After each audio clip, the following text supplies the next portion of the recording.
हम पीएमसी के जो प्रैक्टिस टेस्ट है उसके हवाले से आज क्लास होने वाली है, तो देखते हैं आप सॉल्व करेंगे, ठीक है ना, चूँकि मैंने तो सारी मैक्सिमम चीज़ें पढ़ाई दी हैं।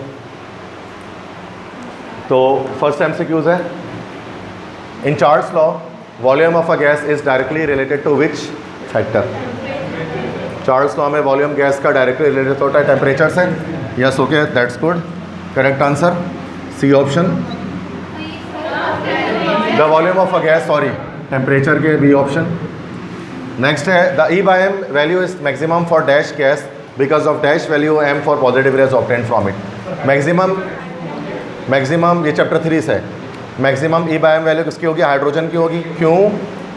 बिकॉज उसकी एम वैल्यू कैसी होती है, मास की वैल्यू उसकी कैसी होती है, बड़ी होती है कि छोटी होती है? तो हाइड्रोजन तो हो गया, हाइड्रोजन तो सी भी हो सकता है और बी भी हो सकता है। सी होगा बिकॉज मास कम होगा, तो ई बाय एम है ना, मास अगर कम होगा तो उस रात में ओवरऑल वैल्यू जो है वो बड़ी होगी। नेक्स्ट है which type of movement is shown by the atoms of the solid. Solid किस तरह की मूवमेंट करते हैं? वाइब्रेटरी मोशन करते हैं, बी ऑप्शन करेक्ट है, ठीक है। नेक्स्ट है following are example of intramolecular forces except intramolecular force कौन से, इनमें से कौन सा इंट्रामोलिकुलर फोर्स नहीं है? डायपोल नहीं है, वो इंट्रामोलिकुलर है, बाकी सारे इंट्रामोलिकुलर। सही है, क्लियर है, परफेक्ट है। नेक्स्ट है high molecular mass organic compound upon hydrolysis yield amino acid are called dash. Yes, well done, protein. Next है nitrogen molecule has 3 unpaired electron on each atom, therefore it shows 3 bonds that are N2 में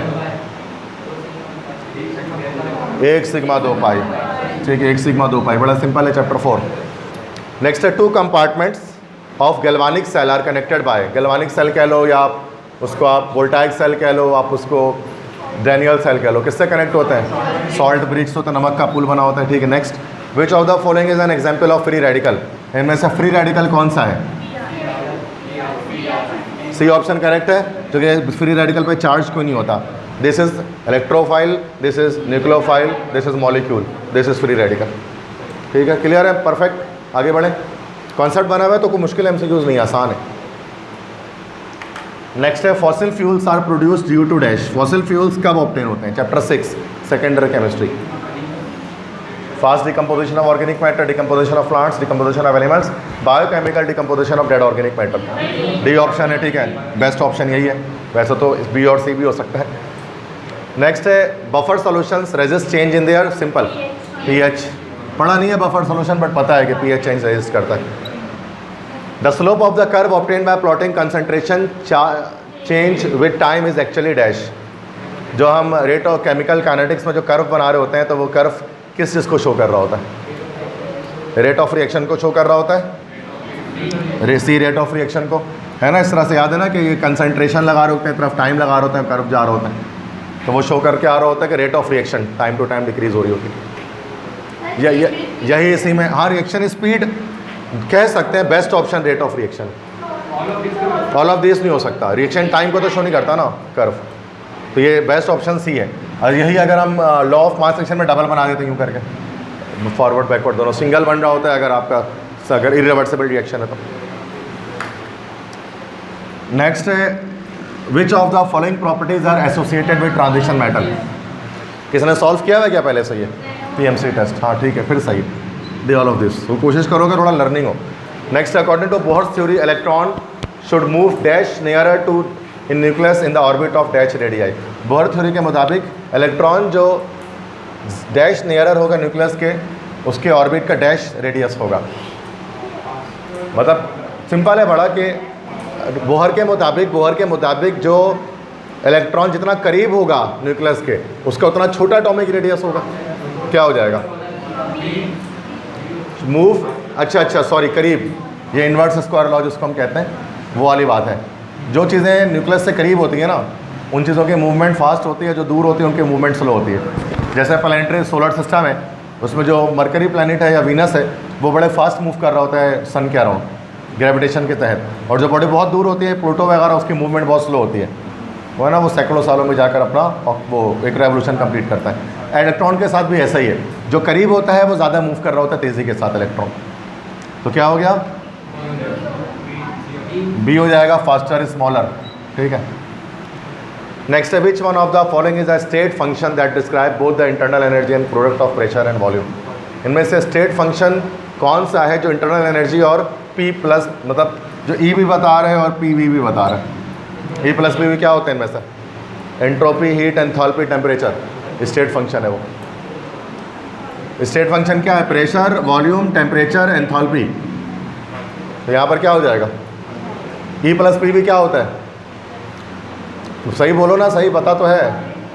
H होता है ना, H equal to E plus P V. H को क्या बोलते हैं? Enthalpy. तो सी ऑप्शन है, इतना सोच के आ रहा हूँ। Next, which of the following reaction takes place when alkyl halide reacts with KOH in water. Alkyl halide KOH के साथ रिएक्शन करेगा वाटर में। चैप्टर 8। एलिमिनेशन कहाँ से हो जाएगा? वाटर है तो सब्स्टिट्यूशन रिएक्शन होगा। एलिमिनेशन अल्कोहल में होता है। सिंपल बात समझ में आ रही है? अल्कोहल RX का KOH से रिएक्शन वाटर के प्रेजेंस में हो रहा है ना अल्कोहल के साथ, तो क्या बनेगा हमारे पास? यहाँ पर अल्कोहल बन जाएगा अल्काइल हैलाइड जब KOH से रिएक्शन करेगा।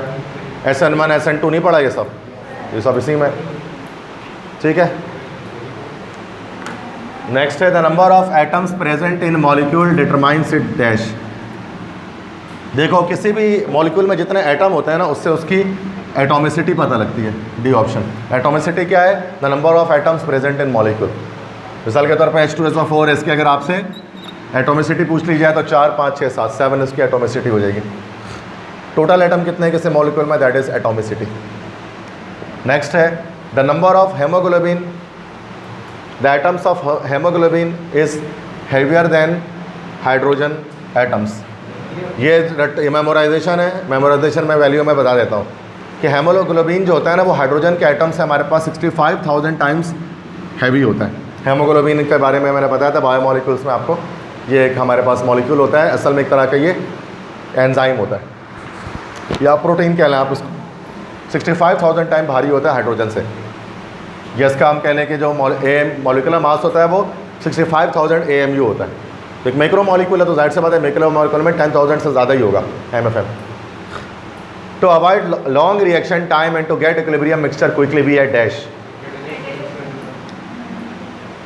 हाँ भाई कैटलिस्ट डालते हैं, सही है। नेक्स्ट है a dash is the force which holds together 2 or more atoms or ions to form a large variety of compound. Chemical bond. वैसे तो सारे केमिकल बॉन्ड है इसमें से, बी इसका जनरल फॉर्म में हम कहें तो केमिकल बॉन्ड। वैसे ये सारे केमिकल बॉन्ड ही होते हैं बट जनरलाइज कर दे तो केमिकल बॉन्ड जो कि एटम्स को साथ में जोड़ कर रखती है सब्सटेंस बनाने के लिए। समझ में आ गए सारे? क्लियर है?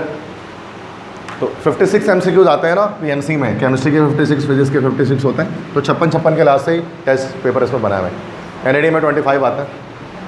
Next, steam causes more severe Burns that boiling water because it has dash. Steam, भाप से जब कोई हाथ जल जाता है तो वो ज़्यादा शदीद जलता है बनिस्बत पानी के, है ना। पानी इतना गर्म नहीं होता जितना भाप गर्म होता है। स्टीम से अगर कोई हाथ वगैरह जल जाए तो क्यों, ऐसा क्यों? क्या चीज़? लेटेंट हीट ऑफ वेपोराइजेशन ज़्यादा होती है। वेपोराइजेशन की लेटेंट हीट ज़्यादा होती है जिसकी वजह से वो ज़्यादा हाथ को जला सकता है।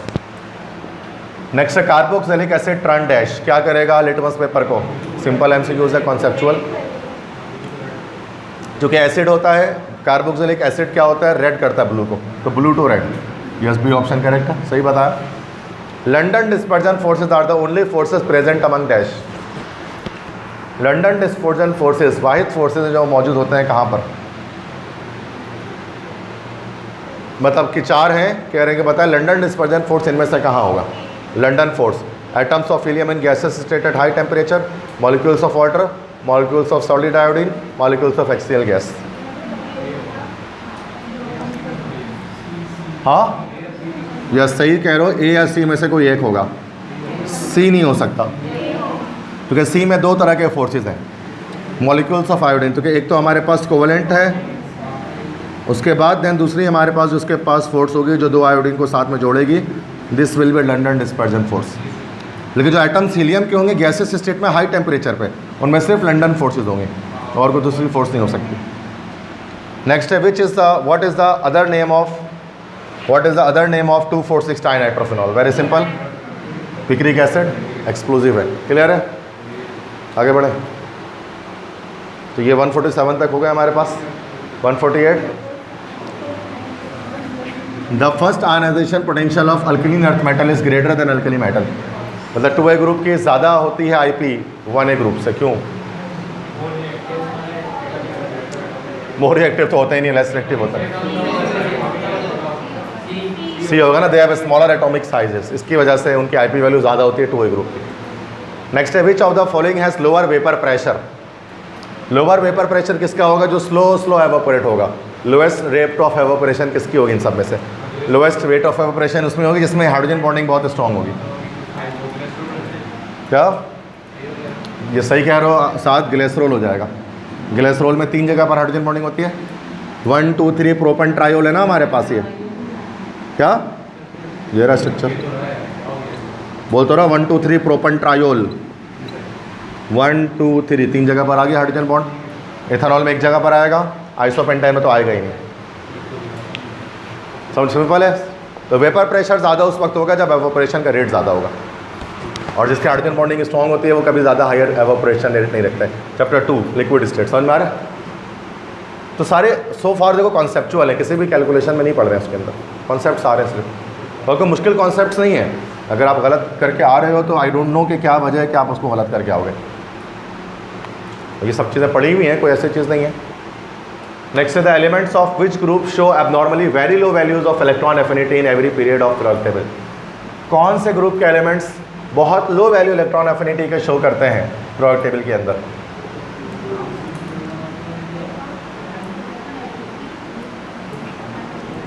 एक्सेप्शन याद है? इलेक्ट्रॉन एफिनिटी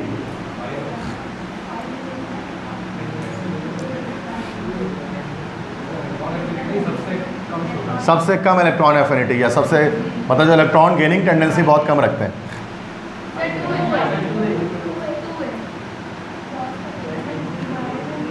ये सी हो जाएगा, both A and B. 2A का हमारे पास NH2 होता है, इस वजह से ये हाफ फील्ड कन्फिग्रेशन होती है इसकी, तो इलेक्ट्रॉन और एक्सेप्ट नहीं करता, स्टेबल है। यहाँ भी हमारे पास स्टेबल होता है, ठीक है। तो NH2 या NP3 पर हाफ फील्ड स्टेबिलिटी, जिसकी वजह से दोनों की इलेक्ट्रॉन एफिनिटी वैल्यूज लो होती हैं। एक्सेप्शन में पढ़ाया था चैप्टर 3 में ग्रुप ट्रेंड का, वो 1.5-2 घंटे का लेक्चर था पूरा, वो अगर आपको याद हो तो। बहुत बड़ा लेक्चर मैंने दिया था उसमें ग्रुप ट्रेंड, और एक ही साथ सारे ग्रुप ट्रेंड बता दिए थे मैंने A to Z, और काफ़ी एक्सेप्शन बताए थे उसके अंदर मैंने, जो MD कैट के लिए खास तौर पर इंपॉर्टेंट है। ये ऐसा क्यों हो रहा है, ऐसा क्यों हो रहा है, और आते भी MCQs और आए में भी हैं, ठीक है ना। तो उसको सही से देख लेना, उस लेक्चर को लिखा हुआ सबने होगा, उसको अपने पास रीड आउट कर लेना। अगर लेक्चर भूल गए तो लेक्चर भी देख लेना, क्योंकि बहुत पहले कराया था, रमज़ानों में कराया था। The shape of crystal in which it usually grows it's called dash. तो क्रिस्टल का शेप क्या कहलाता है जिसमें वो ग्रो करता है? क्रिस्टल सिस्टम एक हम उसको कहते हैं, दूसरा क्या कहते हैं? 7 क्रिस्टल सिस्टम और 7 क्रिस्टल हैबिट्स, ठीक है। तो सी ऑप्शन है, habit. Next, dehydration of alcohol at low temperature and high acid concentration results in dash. Low temperature पर अगर हम डिहाइड्रेशन करेंगे अल्कोहल की तो क्या बनेगा? डिहाइड्रेशन, वाटर रिमूव कर दें, एल्डिहाइड कब से बनना शुरू हो गया? अल्कीन बनेगा। और हाई टेम्परेचर पे कर देंगे तो फिर ईथर बन जाएगा, फिर 2 मॉलिक्यूल इस्तेमाल होंगे। चैप्टर 7 सेकेंडरी केमिस्ट्री पढ़ा हुआ है। नेक्स्ट है, when we react an active metal like aluminium with less active metal like copper it will form dash. अगर एल्यूमिनियम एक मोर एक्टिव मेटल ले लेंगे, एक लेस एक्टिव मेटल ले लेंगे, ये इलेक्ट्रॉन लॉस कर देगा, वो गेन कर लेगा, तो उससे क्या बनेगा? Dry cell, galvanic cell, electrolytic cell, A and B। ये इलेक्ट्रॉन लॉस कर रहा होगा, वो गेन कर रहा होगा, क्या बनेगा? इलेक्ट्रोलाइटिक सेल तो 100% नहीं बन सकता। इलेक्ट्रोलाइटिक सेल में दोनों इलेक्ट्रोड एक जैसा डाल देते हैं, तो वहाँ मकसद इलेक्ट्रोड का क्या काम होता है? वहाँ पर इलेक्ट्रोलाइटिक सेल के अंदर इलेक्ट्रोड का काम ये होता है कि जहाँ से जो है जहाँ पर ऑक्सीडेशन या रिडक्शन हो रही हो, बस या तो इलेक्ट्रिकल कंडक्टिविटी के लिए इस्तेमाल किया जाता है, या इंट्रोड्यूस करने के लिए इलेक्ट्रिक करंट को हम इलेक्ट्रोलाइटिक पॉट के अंदर हम यूज़ करते हैं इलेक्ट्रोड्स को। तो उसमें सेम इलेक्ट्रोड डाल दो, दोनों ग्रेफाइट डाल दो, कोई फ़र्क नहीं पड़ता, दोनों आयरन डाल दो, कोई फ़र्क नहीं पड़ता। लेकिन जब हम एक इलेक्ट्रोकेमिकल सेल बनाते हैं तो वहाँ पर हम देखते हैं कि एक मेटल रिएक्टिव होना चाहिए, एक लेस रिएक्टिव होना चाहिए। जैसे एक जिंक होना चाहिए, एक कॉपर होना चाहिए। जिंक इलेक्ट्रॉन को लॉस कर देता है मोर रिएक्टिव होने की वजह से, इलेक्ट्रॉन लूजिंग टेंडेंसी होती है उसके अंदर, ऑक्सीडेशन पोटेंशियल हाई होती है उसके अंदर, तो वो क्या करता है? इलेक्ट्रॉन लॉस करके कॉपर को दे देता है। कॉपर लेस एक्टिव होता है, इलेक्ट्रॉन गेन कर लेता है, उसकी रिडक्शन पोटेंशियल हाई होती है, और इससे बनता है हमारे पास इलेक्ट्रोकेमिकल सेल। हर अलग तरह के इलेक्ट्रोकेमिकल सेल इसी बेस पर वर्क करते हैं। अब वो चाहे कोई भी इलेक्ट्रोकेमिकल सेल दुनिया का हो जाए, वो आप चाहे लेड स्टोरेज बैटरी हो जाए, वो लेड एक्यूमुलेटर हो जाए, मोटर बैटरी हो जाए, डैनियल सेल हो जाए, लेक्लांची सेल हो जाए, गैल्वानिक सेल हो जाए, ड्राई सेल हो जाए, मरकरी बटन सेल हो जाए, कोई भी सेल हो जाए, सभी की एक्शन पर। तो क्या आंसर होगा इसका? डी होगा, ड्राई सेल गैल्वानिक सेल दोनों। समझ में आ रही है बात? क्योंकि एक इलेक्ट्रॉन लॉस करेगा, वो गेन कर लेगा, करंट फ्लो होना शुरू हो जाएगा। लेकिन दोनों को अलग अलग सेल में रखेंगे, सॉल्ट ब्रिक से कनेक्ट करेंगे। समझ में आ रही है बात? ऐसा कॉन्सेप्ट डेवलप हुआ हुआ इलेक्ट्रोकेमिस्ट्री में। आगे बढ़ते हैं। क्या बता रहे हो तुम? सोच के बोलो, डायरेक्ट बोलने की क्या जरूरत है? टाइम होता है पेपर में। विच of the following is not a derivative of carboxylic acid? अच्छा, कार्बोक्सिलिक एसिड वैसे पढ़ा नहीं है हमने, मतलब मैंने यहाँ पढ़ाई नहीं, वीडियो अपलोड कर दिया, तो रिक्वेस्ट करता हूँ कि देख लेना जाकर, ठीक है? कार्बोक्सिलिक एसिड का, नहीं तो सेकंड ईयर में पढ़ा है तो जरूरत नहीं उसको देखने की। तो विच of the following is not a derivative of carboxylic acid? कौन सा कार्बोक्सिलिक एसिड का कोई बता सकता है डायरेक्ट, या मैं समझाऊं? यस, मलिहा कह रही है एसिटामाइड, और ऐसा ही है। देखो, कार्बोक्सिलिक एसिड से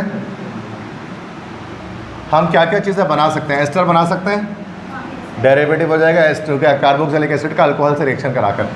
एनहाइड्राइड भी बना सकते हैं, 2 कार्बोक्सिलिक एसिड की डिहाइड्रेशन करा देंगे तो एसिटिक एनहाइड्राइड बन जाएगा, H2O निकाल देंगे तो डिहाइड्रेशन करने पर। अल्काइल हलाइड, असल में यहाँ अल्काइल हलाइड भी हम डायरेक्टली आई थिंक बना नहीं सकते कार्बोक्सिलिक एसिड से। असल में इनको यहाँ लिखना है, पता है क्या था? इनको यहाँ लिखना था एसिड हलाइड, अब ये डेरिवेटिव हो जाता, वरना ऐसे अल्काइल हलाइड भी डेरिवेटिव नहीं है। अल्काइल हलाइड कभी नहीं बनता कार्बोक्सिलिक एसिड से। हाँ, एसिड हलाइड बन सकता है। एसिड हलाइड पता है, यही होता है ना एसिड हलाइड। और इस एसिड हलाइड के बनने के बाद जब हम इसके रिएक्शन करते हैं किससे? C2 मतलब RONA के साथ, है ना? जिसमें RONA में लिखा दो आप C2H5 हो रहे हैं, तो यहाँ पर क्या होता है? ये नेगेटिव होता है, ये पॉजिटिव जनरेट होता है, पॉजिटिव नेगेटिव जनरेट होता है। सॉरी, एसिटामाइड के लिए हम यहाँ पर हम OH अमोनिया लेते हैं, ठीक है? H और NH2 ऐसे ही, देखो आप समझ में आएगा, ठीक है? ये वाटर रिमूव हो जाता है और NH2 यहाँ के जुड़ जाता है, तो ये बन जाता है एसिटामाइड। तो एसिटामाइड हमारे पास ये X होगा एसिड हलाइड से, ओके। HX अलग हो जाता है, NH2 यहाँ जुड़ जाता है, तो एसिड अमाइड जो ये कंपाउंड बनेगा, this compound acid amide, CH3 carbon double bond oxygen NH2, this compound is acid amide, 2 carbon वाला अमाइड है। तो this is not the derivative of carboxylic acid, क्योंकि आपने पहले कार्बोक्सिलिक एसिड को एसिड हलाइड बनाना है, और कार्बोक्सिलिक और एसिड हलाइड को फिर आपने अमोनिया से रिएक्शन करके एसिड अमाइड बनाना है। डायरेक्टली आप नहीं कन्वर्जन कर सकते, तो डेरिवेटिव नहीं है ये। सही है बात, याद रखना है। तो कार्बोक्सिलिक एसिड के डेरिवेटिव्स क्या हैं? उसके डेरिवेटिव्स हमारे पास एस्टर हो सकते हैं, एसिड हलाइड हो सकते हैं, वो डेरिवेटिव्स हैं कार्बोक्सिलिक एसिड के, ठीक है? एनहाइड्राइड्स हो सकते हैं। और एसिड हलाइड खुद कैसे बनेगा, किससे रिएक्शन करेंगे? याद है किसी को? कार्बोक्सिलिक एसिड का किससे रिएक्शन कराऊंगा कि एसिड हलाइड मुझे मिल जाएगा? 3 चीज़ें हैं, 3 चीज़ें हैं, कोई भी नहीं बता सकता, नोबडी नोस।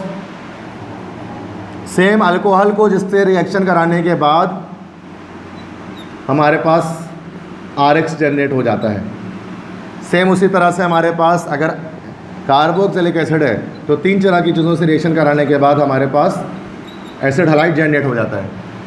नहीं याद किससे को? First is PCl3, second is PCl5, fourth is SOCl2, third is SOCl2। तो इन सब में होता है ये सब अल्काइल हलाइड बना लेगा, और ये सारे के सारे एसिड हलाइड बना लेंगे। फिर ये एसिड हलाइड अमोनिया से रिएक्शन करके एसिड अमाइड की फॉर्मेशन करेगा। यार अगर भूल गए हो तो देख लेना लेक्चर, 1 शॉट लेक्चर है कार्बोक्सिलिक एसिड का टोटल। इंटर में भी 1 शॉट लेक्चर ही है, और एप्टीट्यूड में भी 1 शॉट में ही करा, उसमें MCQs भी हैं, तो पिछले हफ्ते डाला होगा वो वाला लेक्चर देख लेना। कार्बोक्सिलिक का 50-55 मिनट का लेक्चर होगा टोटल, ज़्यादा बड़ा नहीं है, ठीक है? नेक्स्ट है, in which direction cathode rays deflected in the presence of magnetic field? Magnetic field लगा दोगे तो कैथोड रे किस डायरेक्शन की तरफ जाएंगे? जी, अगर आप मैग्नेटिक फील्ड अगर आप लगा दोगे तो मैग्नेटिक फील्ड लगाने पर, मैग्नेटिक फील्ड देने पर कैथोड रेस कौन सी चार्जेस होती हैं? नेगेटिव होते, तो किस तरफ मूव करेगी?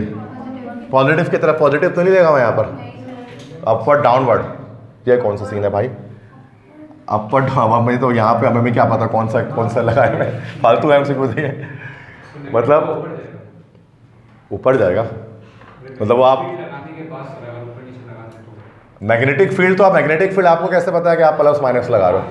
आप अगर आप मैग्नेटिक फील्ड इस तरह जनरेट कर रहे हो तो आप तो नहीं माइनस प्लस आप इसी तरह से लगा दोगे डिस्चार्ज ट्यूब पे, आप उल्टा करके लगा दो प्लस माइनस ऐसे हो जाएगा, अब क्या करेंगे, नीचे जाएगा। तो ये अजीब सवाल है, ये नेगेटिव पॉजिटिव करके देना चाहिए था, तो दैट विल बी गुड। सही है। नेक्स्ट है, an exothermic reaction is allowed to reach equilibrium if heat energy is then removed the equilibrium will shift dash. कह रहे हैं कि अगर एक्सोथर्मिक रिएक्शन है, इक्विलिब्रियम पर पहुंच गया है, तो अगर हीट एनर्जी रिमूव की जा रही है, मतलब टेम्परेचर डाउन किया जा रहा है, तो इक्विलिब्रियम कहाँ जाएगा? एक्सोथर्मिक है। एक्सोथर्मिक में लो टेम्परेचर पर रिएक्शन किस तरफ जाता है, किस साइड पे जाता है? फॉरवर्ड। फॉरवर्ड मतलब किस साइड पे जाएगा? To the product side, product side जाएगा। नेक्स्ट है, exothermic reaction is allowed to reach equilibrium if heat, same दे दिया तो वही हो जाएगा, टू द प्रोडक्ट साइड। ठीक है, आगे बढ़े, समझ में आ गई सारी एमसीक्यूज। नेक्स्ट है, NaBH4 causes reduction of aldehyde and ketone into dash। NaBH4 जो है वो कॉज करता है रिडक्शन एल्डिहाइड और केटोन का डैश में। अच्छा, रिडक्शन एल्डिहाइड और NaBH4 यहाँ पर एक रिड्यूसिंग एजेंट हमारे पास है जो रिड्यूस कर सकता है सोडियम बोरोहाइड्राइड। तो यहाँ पर एल्डिहाइड और केटोन को रिड्यूस करके क्या बनाया जा सकता है? रिड्यूस हमारा एडिशन ऑफ हाइड्रोजन, अल्कोहल बन जाएगा, सिंपल। ठीक है, ए ऑप्शन करेक्ट। तो पाई बॉन्ड टूटेगा, 2H आकर जुड़ जाएगा ऊपर नीचे। नेक्स्ट है, when N electrophilic reagent attacks on alcohol. अगर अल्कोहल पर एक इलेक्ट्रोफाइल अटैच कर जाए, अल्कोहल मतलब हमारे पास ROH है, इलेक्ट्रोफाइल से मराद कोई भी स्पीशी यहाँ पर आ रहा है जिसके ऊपर पॉजिटिव चार्ज है, तो वो E+ और जो ये पूरे उसको तोड़ देता है ना, ये क्योंकि पॉजिटिव चार्ज आएगा तो ये H+ को तो H+ और ये जाकर इस पर अटैक कर दे, H को निकाल देगा, ऐसे ही होता है। तो क्या हो जाएगा, कौन सा बॉन्ड ब्रेक होगा? OH बॉन्ड ब्रेक होगा, है ना, सोडियम जैसे अटैक कर रहा होता है जाकर, तो OH बॉन्ड ब्रेक हो जाता है, एसिडिक नेचर शो हो रहा होता है अल्कोहल का। नेक्स्ट है, compounds having benzene ring are called as dash, aromatic, simple. Next, the reaction in galvanic cell is dash, spontaneous, non spontaneous, irreversible, endothermic. Galvanic cell में रिएक्शन कैसा होता है? Spontaneous, non spontaneous, endothermic, irreversible. अच्छा, इसमें अंदर हमारे पास दो तरह के ऑप्शंस हो सकते हैं, क्योंकि स्पॉन्टेनियस तो होता नहीं है, क्योंकि दैट सी बात है, जब अगर वो आपके पास सेल अगर ख़त्म हो जाए तो फिर वो करंट जनरेट नहीं कर रहा होता, तो वो नॉन स्पॉन्टेनियस होता है इलेक्ट्रोकेमिकल सेल के अंदर। ठीक है, और वैसे अगर स्पॉन्टेनियस और स्पॉन्टेनियस की बात नहीं करें तो इरिवर्सिबल होगा, क्योंकि आपको पता है दो तरह के सेल्स होते हैं, रिवर्सिबल, इरिवर्सिबल। जो गैल्वानिक डैनियल सेल होता है वो इरिवर्सिबल होता है, और जबकि जो आपके पास मोबाइल फ़ोन की बैटरी वगैरह होती है वो रिवर्सिबल होती है। तो सी बेस्ट ऑप्शन लग रहा है। नेक्स्ट है, structure of ice is similar to which of the following. Ice का स्ट्रक्चर इनमें से किसकी तरह होता है? आइस का स्ट्रक्चर टेट्राहेड्रल होता है। इसमें बताओ टेट्राहेड्रल कौन सा है? डायमंड टेट्राहेड्रल होता है, बी ऑप्शन करेक्ट है। समझ में आ गए सारे? ठीक है, सिंपल है। मतलब देखो, अभी ऐसे कॉन्फिडेंटली कर रहे हो ना, तो टेस्ट में भी कॉन्फिडेंटली करो जाकर, यहीं से देंगे ना वो PMC का सैम्पल टेस्ट पेपर, और क्या है, तो यहीं से उठा कर निकाल लें सवाल को कहीं ना कहीं से। तो कॉन्फिडेंटली जब यहाँ करो तो वहाँ कॉन्फिडेंस लॉस करने की क्या जरूरत है जाके। नेक्स्ट है, hardness of transition metals is due to dash. तो हार्डनेस जो होती है ट्रांजिशन मेटल की, वो किसकी वजह से होती है? क्यों होते हैं ट्रांजिशन मेटल बहुत hard? More melting point, more electrons, variable oxidation state, higher binding energy. इसका आंसर भाई है D, higher binding energy. Binding energy से मेटेलिक बॉन्ड, मेटेलिक बॉन्ड उनमें चूंकि स्ट्रॉन्ग होता है जिसकी वजह से वो हार्ड होते हैं, due to stronger metallic bond या due to higher binding energy. Transition metal जो है वो हार्ड नेचर के होते हैं, सख्त होते हैं, जबकि यही चीज़ मेटल्स वगैरह, सोडियम वगैरह में स्ट्रॉन्गर बाइंडिंग एनर्जी नहीं होती, इसलिए सोडियम 1A 2A वाले सॉफ्ट होते हैं। Next, which of the following solid is isotropic? Isotropic and isotropic पढ़ा था हमने। तो आइसोट्रोपिक कौन से होते हैं? आइसो एन आइसो में दोबारा फंस गया जाके, हमेशा पीछे फंस जाते। ग्रेफाइट क्या आइसोट्रोपिक है क्या एनाइसोट्रोपिक है? आइसोट्रोपिक कौन से होते हैं?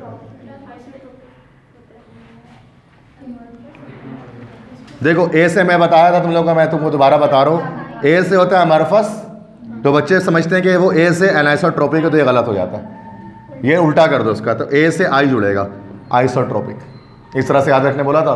तो वैसे जो जा रहे जहन जिस तरफ, उसको नहीं जाना है, ये मैंने बताया था। तो एमरफस में एनाइसोट्रोपिक की तरफ जहन जाता है, तो उलट जाना है, तो क्या हो जाएगा? आइसोट्रोपिक जाना है। तो ये अमरफस सॉलिड सारे आइसोट्रोपिक नेचर के होते हैं।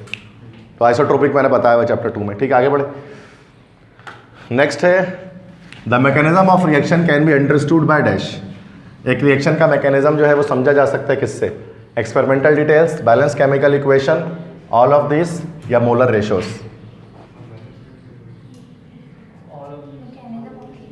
मैकेनिज्म किसी भी रिएक्शन का mechanism, experimental detail, balance chemical equation, ये सबसे ही समझा जा सकता है। ऑल ऑफ दिस हो जाएगा इसमें आंसर। बैलेंस इक्वेशन से भी हम समझ पाते हैं कितने मोल्स रिएक्ट कर रहे हैं, कितने मोल्स रिएक्टेंट्स के साथ, तो उससे भी बड़ा इफेक्ट आता है मैकेनिज्म समझने में। जैसे हमारे पास 2 मोल्स फॉर्मल्डिहाइड NaOH से रिएक्शन करते हैं कैनिजारो में, तो वो से मैकेनिज्म समझ में आ रहा होता है। Which of the following compound is formed when NaCl react with methyl magnesium bromide. अच्छा, कभी किया नहीं है शायद हमने, ऐसे करके देखते हैं। CH3 MgBr plus NaCl plus minus, और ये पूरा हमारे पास इस तरह से होता है ना, this is plus, this will be minus, CH3 Na नहीं, कुछ भी नहीं बन रहा इसमें, तो ये नन ऑफ दिस होगा भाई। रिएक्टिविटी है ही नहीं है नमक के सॉल्ट के साथ, इसकी डी होगा। हमने पढ़ा भी नहीं कभी सॉल्ट के साथ रिएक्शन रिग्नार्ड रिएजेंट का, बाकी बहुत सारे पढ़े हैं। नेक्स्ट है which one of the following shows that iodoform test for a compound is positive. Yellow crystals बन जाते हैं। नेक्स्ट है LDH1। ठीक है, तो LDH1 डिहाइड्रोजिनेस होता है यहाँ पर हमारे पास। इस डिहाइड्रोजिनेस एक एंजाइम है, ये इसको रट्टा लगाना पड़ेगा। इस race in which disease? LDH1। LDH1 कब बढ़ जाता है, कौन सी बीमारी में LDH वैल्यू बढ़ जाती है, LDH1 की वैल्यू? ना, दैट इज एनीमिया। जो खून की बीमारी ना, द लाइकनेस ऑफ ब्लड, खून जब कम होता है तो एनीमिया कहते हैं। तो एनीमिया में LDH1 जो है ना वो बढ़ जाता है बॉडी के अंदर। डिजीज LDH1 डिहाइड्रोजिनेस है, L से लाइगेस डिहाइड्रोजिनेस, ये एंजाइम है। ठीक है, लाइगेस डिहाइड्रोजिनेस 1, ये बायोकेमिस्ट्री है। तो एनीमिया की बीमारी है, लैक ऑफ ब्लड, ब्लड कम हो जाता है, स्कार्सिटी ब्लड की हो जाती है, तो उसकी वजह से जब वो रेस हो जाए। नेक्स्ट है hydroxide ions are combined to give dash. Hydroxide ions जब कंबाइन होंगे तो फिर क्या बनेगा? Combine to give dash, OH ion, negative ions combine हो जाएंगे तो क्या बना सकते हैं? अल्कोहल तो बना नहीं सकते कभी भी, एल्डिहाइड भी बना सकते हैं, कार्बन आएगा इसमें। ऑक्सीजन भी नहीं बना सकते नहीं, एक मिनट, ऑक्सीजन और हाइड्रोजन H2O नहीं, एक मिनट, ये इलेक्ट्रोलिसिस से आया हुआ है, ये सवाल थोड़ा सा मुश्किल है। जब H प्लस है OH माइनस है, इलेक्ट्रोलिसिस करते हैं ना जब वाटर की, तो ये वहाँ से आया हुआ है इलेक्ट्रोलिसिस ऑफ वाटर से। तो एक तरफ तो H बन जाता है हाइड्रोजन, जबकि दूसरा जो ये जाता है किस सूरत में निकलता है? ऑक्सीजन की सूरत में। तो हाइड्रोक्साइड आइन जब वाटर की इलेक्ट्रोलिसिस करते हैं तो एक तरफ हाइड्रोजन मिलता है, एक तरफ ऑक्सीजन मिलता है। तो ऑक्सीजन किस तरह मिलता है? OH नेगेटिव आइन की वजह से मिलता है। तो वहाँ पर हमें ऑक्सीजन असल में जनरेट हो रही होती है। ठीक है, तो सी ऑप्शन करेक्ट है। तो ये तो इलेक्ट्रोलिसिस ऑफ वाटर के टॉपिक का ये। नेक्स्ट है the transition elements belong to group 6Br dash. 9 class में होता है ये MCQs। 9 क्लास की बुक उठाओगे ना, इलेक्ट्रोलिसिस ऑफ वाटर उसके अंदर है, वहाँ डिटेल में डिस्कस है, 9 क्लास की बुक के चैप्टर 7। नेक्स्ट है कौन सा ट्रांजिशन एलिमेंट 6B से? 6B भाई क्रोमियम वाली फैमिली नहीं, क्रोमियम नहीं, क्रोमियम स्कैंडियम हाँ क्रोमियम वाली फैमिली, स्कैंडियम टाइटेनियम, तो कुछ 3B 4B 5B 6B ना, scandium titanium vanadium chromium, chromium वाली फैमिली है। तो क्रोमियम मोल्बिडेनम और टंगस्टन, ये डी हो जाएगा। नेक्स्ट है benzene molecule contains dash. 3 triple bond, 2 double bond, 3 double bond, no multi bond, simple 3 double bond, very simple. Next है when an electron jumps from n = 5 n = 2 having wave number equal to 2.3 जितना भी, in which spectrical lines will it fall. Second पे आ रहा है, तो Lyman में नहीं बल्कि बामर सीरीज की लाइन ऑब्टेन होगी, तो बी ऑप्शन हो जाएगा। लाइमन बामर पासन ब्रैकेट फंड, याद है ये सीरीज? ठीक है, आगे बढ़े। नेक्स्ट है the electrical conductivity of metal sometimes decrease with, electrical conductivity of metals sometimes decrease with increase in pressure, increase in temperature, decrease in temperature, decrease in pressure. Increase in temperature correct answer होगा। Temperature increase होता है तो फिर metals के electrons जो निकल जाते हैं बाहर, जिसकी वजह से फ्री इलेक्ट्रॉन्स रहते नहीं हैं। नेक्स्ट है which unit of pressure is commonly used by meteorologist. Meteorologist कहते हैं माहिर मौसमियात। मौसम के जो पेशकश करते हैं ना, बारिश होने वाली कब होने वाली है, उनको मीटेरोलॉजिस्ट कहा जाता है, माहिर मौसमियात। वो लोग जब हवा का दबाव बता रहे होते हैं ना, लो प्रेशर और हाई प्रेशर जनरेट होता है, कहते हैं लो प्रेशर होता है तो बारिशें होती हैं, तो वो लो प्रेशर जो बताते हैं हवा का, तो वो मिली बार में बता रहे होते हैं। कभी आप टीवी में देखते हो कि लो कि हवा का प्रेशर इतना मिली, वैसे ये सारे जो है वो प्रेशर के यूनिट्स हैं, ATM, MM of Hg, pascal, लेकिन जो मेट्रोलॉजिस्ट इस्तेमाल करते हैं वो मिली बार में कहते हैं कि इतना प्रेशर, इतना मिली बार हो गया हवा का प्रेशर, बारिशों के जो प्रिडिक्ट कर रहे होते हैं कब बारिश कब होगी। Next, liquid hydrocarbon is converted into gaseous hydrocarbon by dash. Liquid को गैसियस में कन्वर्ट कैसे करेंगे? हाई मतलब बड़े डेंसर मॉलिक्यूल को रेयर मॉडल में कन्वर्ट करना है, क्रैकिंग कर देंगे, ठीक है, तो लिक्विड वाले जो है वो गैसेस बन जाएंगे, जैसे कैरोसिन को मीथेन वगैरह में कन्वर्ट कर सकते हैं। नेक्स्ट है the total number of bond angle in methane. Bond angle कितना भाई, कितना बॉन्ड एंगल बनेंगे मीथेन में? वही बात है यार, कितने बनेंगे मीथेन में बॉन्ड एंगल? कितने तरफ से? 4 तरफ से बनेंगे, तो 4 बॉन्ड एंगल हो जाएंगे हमारे पास, जिसमें से जो आपके पास जो है वो मिनिमम बॉन्ड एंगल बन रहा हो 9.5 डिग्रीज हो रहा होता है, जो हम लिखते हैं। नेक्स्ट है the molecule of water has 2 bond, so 1 mole of water will contain dash moles of bond. एक मॉलिक्यूल पानी में 2 बॉन्ड होते हैं, तो 1 मोल पानी में कितने मोल बॉन्ड के होंगे? 2 ही होंगे भाई, मतलब कह रहे हैं कि एक मॉलिक्यूल पानी का होगा, उसमें 2 बॉन्ड है, 2 कोवेलेंट बॉन्ड होते हैं, तो अगर 1 मोल पानी का लेंगे तो उसमें कितने मोल बॉन्ड होंगे? 2 ही मोल बॉन्ड होंगे ना, सिंपल स्टोइचोमेट्री लग रही है, ठीक है। एक मॉलिक्यूल में मॉलिक्यूल और मोल का रिलेशन सेम होता है, ठीक है। अच्छा, अगर ये पूछ लेते हैं कि 1 मोल पानी में कितने नंबर ऑफ बॉन्ड्स होंगे, फिर हम वो फिर निकाल लेते हैं कि 6.02 10 की पावर 23 मल्टीप्लाई बाय 2 कर देते हैं, लेकिन उसमें ऐसा ही डायरेक्ट पूछा गया ये। नेक्स्ट है during preparation of acetaldehyde from ethanol in laboratory. Lab में जो एसिटाल्डिहाइड बनाते हैं इथेनॉल से, ऑक्सीडेशन करके शायद बना रहे होते हैं, तो acetaldehyde is distilled of quickly after formation. जैसे ही एसिटाल्डिहाइड बनता है उसको हम हटा लेते हैं, मतलब रिएक्शन रोक देते हैं। क्यों? एसिटाल्डिहाइड जैसे मतलब फॉर्मल्डिहाइड, सॉरी, हम जब इथेनॉल लेते हैं, इथेनॉल की ऑक्सीडेशन करते हैं तो बन जाता है एसिटाल्डिहाइड, तो yes to avoid further oxidation to acetic acid, क्योंकि वरना फर्दर आगे और ऑक्सीडाइज होकर एसिटिक एसिड बना लेता है।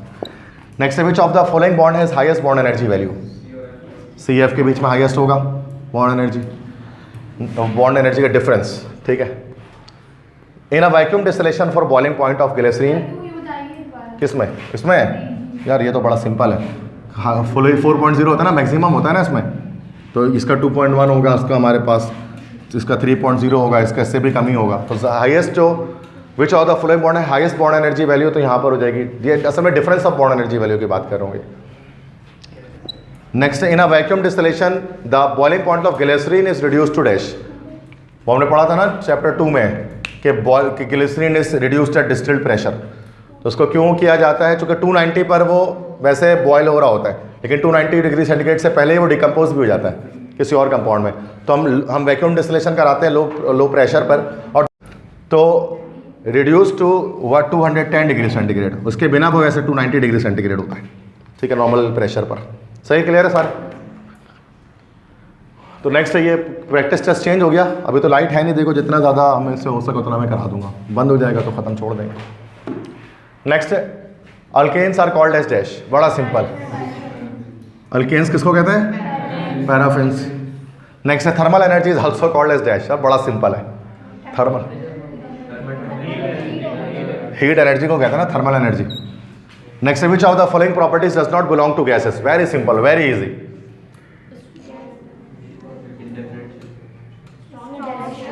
स्ट्रॉन्ग इंटरेक्शन, वीक इंटरेक्शन होती है गैसेस के अंदर सारे। Next, each half reaction in ion electron method is balanced by adding dash. Her half reaction जो होता है आयन इलेक्ट्रॉन मेथड में, उसको क्या ऐड करके बैलेंस किया जाता है? Electrons on left hand side, electrons on right hand side, both left और right hand side, none of this. Electrons को कहाँ ऐड करता है? राइट में कि लेफ्ट में? दोनों में कर रहे होते हैं, एक तरफ राइट में कर रहे होते हैं, एक तरफ लेफ्ट में कर रहे होते हैं, ऐसे ही होता है। अरे आयन इलेक्ट्रॉन मेथड है चैप्टर 7, पूरा बैलेंस करना आता है ना, राइट में भी करते हैं लेफ्ट में भी करते हैं, रिडक्शन में एक तरफ करते हैं, ऑक्सीडेशन में एक तरफ करते हैं, दोनों एक तरफ कर देंगे तो वो थोड़ी ना कटेगा, वो तो और डबल हो जाएगा, तो काटना होता है ना आगे जाके इलेक्ट्रॉन्स को। नेक्स्ट है the formation of the formula of Chile saltpetre. Very simple, A अगर सिर्फ केसी अगर सॉल्ट पीटर होता तो उसका क्या फॉर्मूला होता? KNO3, ठीक है। नेक्स्ट है the two conduct electricity through ionic solid, ions should be dash. अगर आयनिक सॉलिड में से करंट को पास करवाना है तो आइंस को कैसा होना चाहिए? Excited, energised, free, in random motion. Free होना चाहिए इसको, और आइंस फ्री में आएंगे उस वक्त जब उसको हम मेल्ट कर देंगे या एक्वा सोल्यूशन में डाल देंगे तो फ्री हो जाते हैं ना आइंस, वरना जुड़े हुए होते हैं NaCl। Next, in Haber's process the final product of ammonia is converted into dash. Haber process में जो हम अमोनिया बनाते हैं गैस, उस अमोनिया को क्लास 9 में आपने पढ़ा होगा कि उस अमोनिया को फाइनली क्या कर देते हैं, वाटर में ऐड करके अमोनियम हाइड्रोक्साइड बना लेते हैं ताकि उसको दिया जा सके। हमारे लैब में भी अमोनियम हाइड्रोक्साइड रखा होता है, अमोनिया नहीं रखा होता है, लिक्विड अमोनिया जिसको हम कहते हैं। तो क्या करते हैं, किस स्टेट में ले आते हैं उसको, लिक्विड स्टेट में, लिक्विफिकेशन करते हैं। 9 क्लास का टॉपिक है, चैप्टर 13 में होगा, ठीक है। तो बेसिक कॉन्सेप्ट है ना, किसी भी क्लास से पूछ सकते हैं। मैंने तो देखा फेसबुक में लोग 8 क्लास की भी साइंस को पढ़ने के लिए रिकमेंड कर रहे हैं कि आप 8 क्लास के साइंस भी जो है उसकी किताब भी आप पढ़ें ताकि बेसिक कॉन्सेप्ट आपके सही हो जाए। तो वो तो मुश्किल हो जा रहा है ना। आज देखो ये तो हमारी क्लास में ही नहीं, क्या हेबर बोश है, हेबर बोश तो है ही नहीं। हेबर बोश तो 9 में पढ़ा था हमने, उसके बाद तो हमने ऑस्वाल्ड पढ़ा है, कॉन्टैक्ट पढ़ा होगा, ये सब पढ़ा। नेक्स्ट है, when an electron is added energy is released, so electron affinity given the dash value.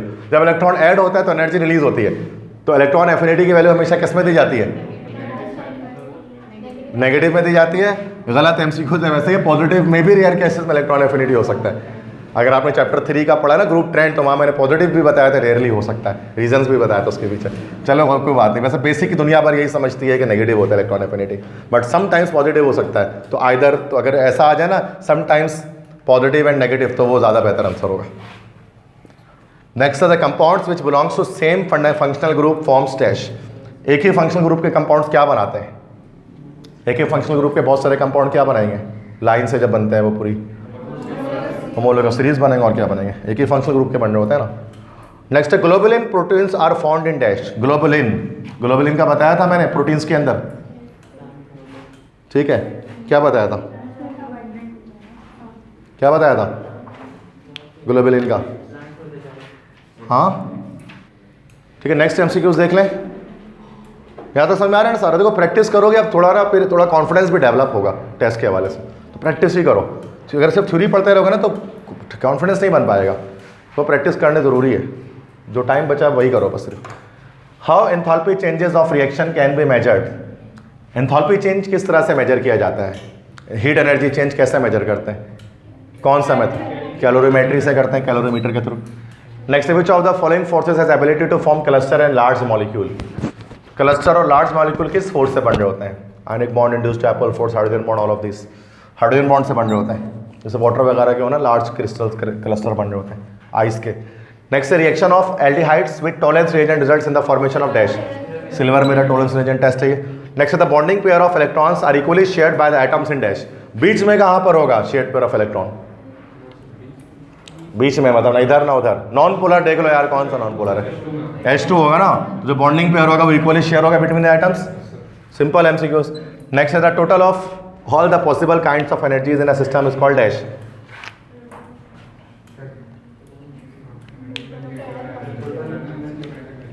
Total of all the possible kinds of energy in a system is called dash.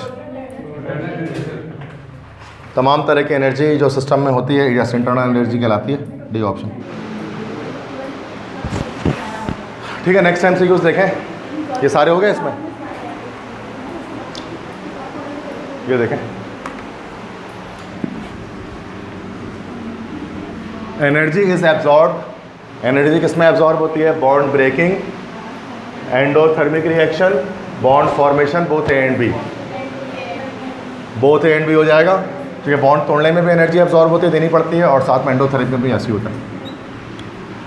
Next है rate of diffusion of liquid is dash then gases. थोड़ा simple है यार, liquid की diffusion कैसी होती है gases से, lower होती है। नेक्स्ट है rectified spirit is converted into absolute alcohol by dash. Rectified spirit कितने % प्योर होता है, 92 से 95%, एब्सोल्यूट अल्कोहल 99.9%। तो रेक्टिफाइड स्पिरिट भी पहले नहीं बनता है, जो भी अल्कोहल बनता है उसको डिस्टिलेशन करके रेक्टिफाइड स्पिरिट में कन्वर्ट करते हैं, फिर उस रेक्टिफाइड स्पिरिट के दोबारा डिस्टिलेशन करके हम एब्सोल्यूट अल्कोहल में कन्वर्ट करते हैं। तो ये क्या हो जाएगा, C, रीडिस्टिलेशन, सेकेंडरी चैप्टर 9। ठीक है, नेक्स्ट है which of the following catalyst is used in Friedel craft reaction, AlCl3, Lewis acid. AlCl3 के अलावा क्या यूज़ कर सकते हैं? FeCl3 भी इस्तेमाल कर सकते हैं, फेरिक क्लोराइड, ठीक है, दोनों यूज़ कर सकते हैं। Next, which of the following compound shown more hydrogen bonding? ज़्यादा हाइड्रोजन बॉन्डिंग स्ट्रॉन्गर किसके अंदर होगी? देखो हाइड्रोजन बॉन्डिंग सब में ही दिख रही है आपको और सब में एक एक ही दिख रही है, ये थोड़ा मुश्किल हमसे यूज़ है। सब में हाइड्रोजन बॉन्डिंग दिख रही है और सब में एक एक ही दिख रही है। देखो हाइड्रोजन बॉन्डिंग का मतलब ये होता है ना कि हाइड्रोजन बॉन्डिंग का मतलब ये होता है कि जितना ज़्यादा, जैसे CH3OH को हम ले लें, यह हाइड्रोजन बॉन्डिंग है, ये रही, ठीक है। अब यहाँ पर ये जो ऑक्सीजन है और यहाँ पर कार्बन है, ये वाली जो हाइड्रोजन बॉन्डिंग है वो स्ट्रॉन्गेस्ट है। मिथानॉल की अगर हम हाइड्रोजन बॉन्डिंग की बात करें, एक होता है एसिडिक कैरेक्टर और एक होता है hydrogen bonding. Phenol is always more acidic then alcohol. Phenol हमेशा ज़्यादा एसिडिक होगा बनिस्बत जो है वो आपके पास अल्कोहल्स के, ये हमने पढ़ लिया है पीछे। तो फिनॉक्साइड जो आयन बनता है स्टेबलाइज हो रहा होता है, वो फिनॉल के लेक्चर में बताया था मैंने डिटेल में क्यों होता है ऐसा। तो फिनॉल ज़्यादा एसिडिक होता है अल्कोहल से, किसी भी अल्कोहल से ज़्यादा एसिडिक होता है। और लेकिन जब हम हाइड्रोजन बॉन्डिंग की बात करें तो रिवर्स है, क्योंकि जिसमें स्ट्रॉन्ग हाइड्रोजन बॉन्डिंग होगी ना वो अपना H+ छोड़ेगा ही नहीं, और जब अपना H+ नहीं छोड़ेगा तो उसका क्या मतलब हो गया कि वो वीक, वो ज़्यादा एसिडिक कैरेक्टर नहीं रखेगा। समझ में आ रही बात? अब फिनॉल चूँकि बहुत ज़्यादा उसकी एसिडिक कैरेक्टर बहुत स्ट्रॉन्ग होता है तो उसकी हाइड्रोजन बॉन्डिंग बहुत वीक होती है, इसलिए फिनॉल यहाँ कट गया, ठीक है। अब आ जाओ, बाकी तो ये फिनॉल तो कट गया, लेकिन बाकी सारे तो हमारे पास स्ट्रेट चेन वाले वो हमारे पास हैं। बाकी सारे हमारे पास स्ट्रेट चेन वाले अल्कोहल्स हैं। This is ethanol, this is hexanol, this is methanol. तो हाइड्रोजन बॉन्डिंग की जब बात की जाती है ना तो यहाँ पर इंडक्टिव इफेक्ट की अगर बात की जाए तो ज़्यादा इंडक्टिव इफेक्ट किसके अंदर क्रिएट हो रहा है? इंडक्टिव इफेक्ट किसकी वजह से होता है? डायपोल फोर्स की वजह से हो रहा होता है। देखो मैं दिखा रहा हूँ, ये तो CH3OH तो बना दिया, ये 2 कार्बन के साथ OH, ये 1 2 3 4 5 6 कार्बन के साथ OH, ठीक है। अब इनमें से ज़्यादा एसिडिक कैरेक्टर यहाँ पर हमारे पास किसका होगा? अगर मैं इसको देखूँ ना तो ज़्यादा एसिडिक कैरेक्टर इसका होगा। क्यों? चूँकि यहाँ पर ये ज़्यादा कार्बन मौजूद है ना, तो इंडक्टिव इफेक्ट होता है, ये ऑक्सीजन को इलेक्ट्रॉन पेयर जो होता है ना, यहाँ से ये खींच रहा होता है इस तरफ से, यहाँ से इस तरफ से खिंचा रहा होता है, तो यहाँ पर इधर से ये हाइड्रोजन आराम से लॉस्ट कर जाता है।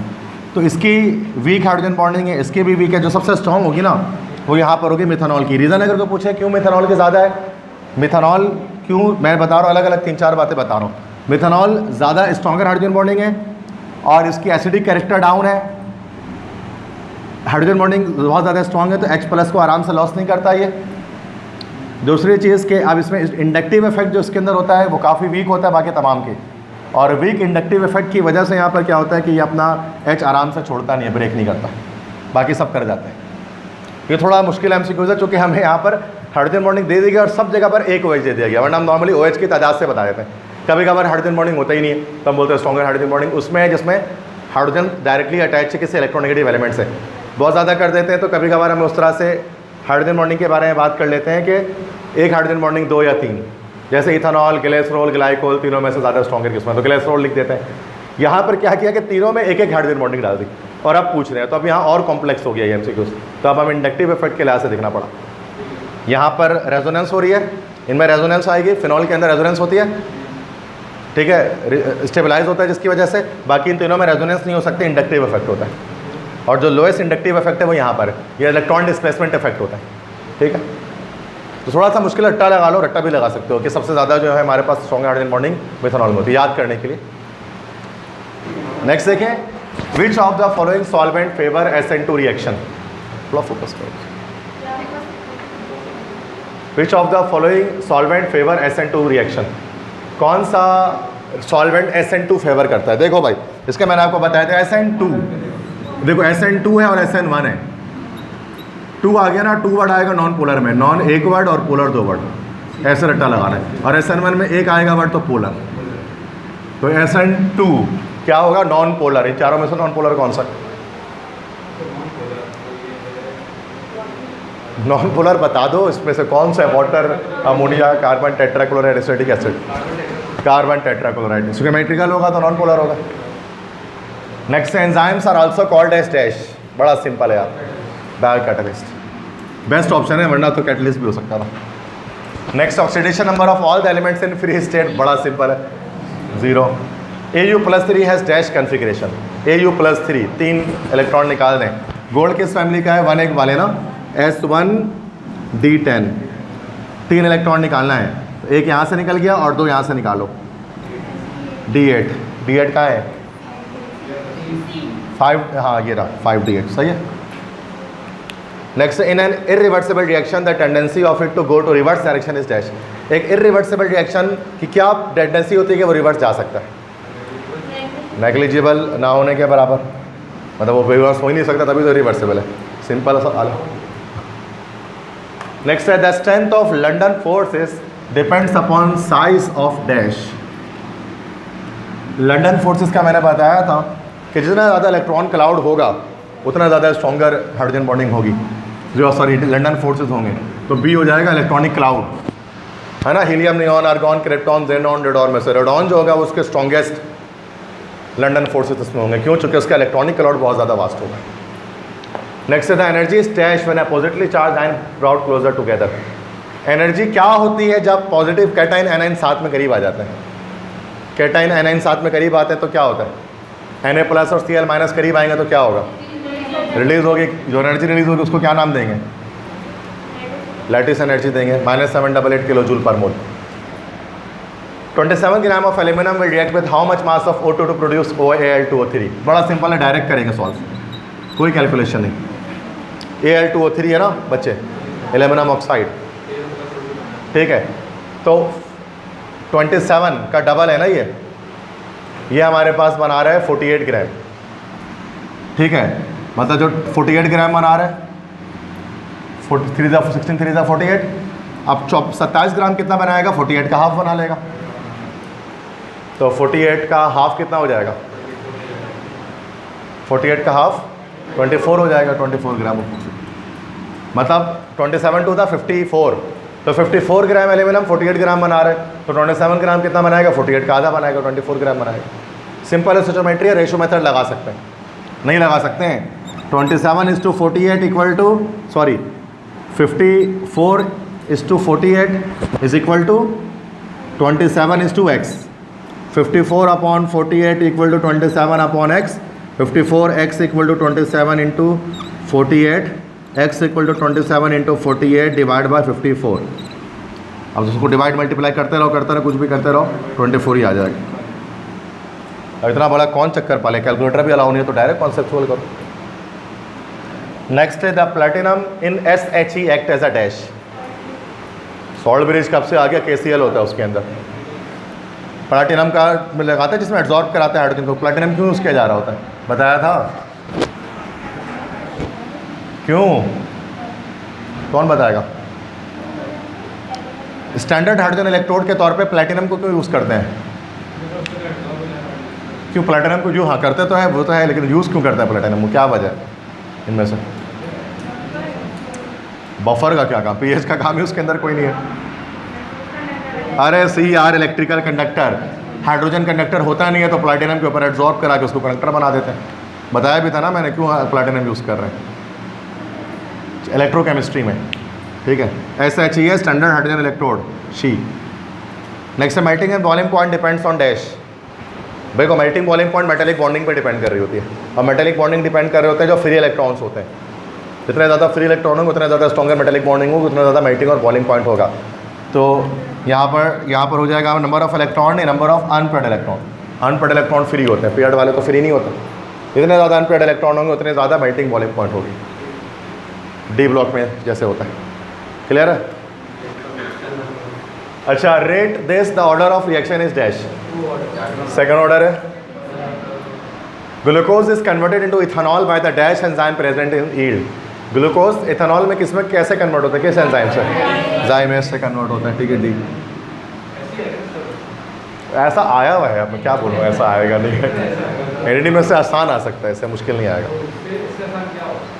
अब तुम्हें आसान, जो चीज़ तुम्हारे लिए आसान है वो सबके लिए आसान नहीं है, उसको तुम लोग क्यों नहीं समझते हो।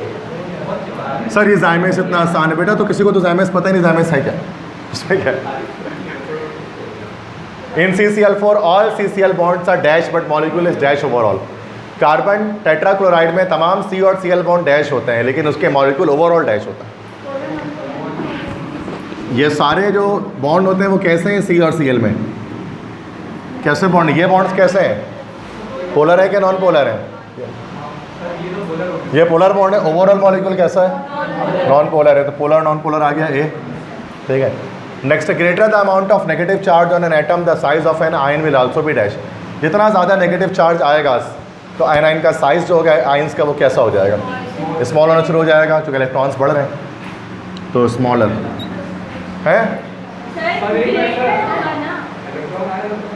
इलेक्ट्रॉन जब आएगा तो रिपल्जन होगी ना, तो ग्रेट होगा। मैं मसला इसमें नहीं, ग्रेट होगा, बड़ा होगा, मसला इसमें नहीं है, मसला सी और पी ऑप्शन में। बी में लिखा हुआ ग्रेटर, सी में लिखा हुआ हायर, तो हायर भी तो उसी को कहते हैं। चलो ग्रेटर कह लें। The size of ion will be, अच्छा मतलब ये कह सकते हैं वैल्यू ऑफ, अगर लिखा होता है कि the value of ionic radius तो फिर हायर, बट देखा जाए तो ग्रामेटिकल मिस्टेक इसमें थोड़ी ना इतनी काउंट होती है, तो अलग ऑप्शन देना चाहिए था इसके अंदर। Next, in a reaction having both alkyl halide and base, the base will act on dash. एक रिएक्शन हो रहा है जिसमें अल्काइल हैलाइड है और साथ में बेस है, OH नेगेटिव आयन है, तो ये OH नेगेटिव आयन कहाँ अटैक करेगा, R पे अटैक करेगा। R कौन सा, इलेक्ट्रोफिलिक कार्बन है, न्यूक्लियोफिलिक कार्बन है, बीटा हाइड्रोजन है, क्या है ये, R पे पॉजिटिव चार्ज है, इलेक्ट्रोफिलिक कार्बन है ये, ठीक है।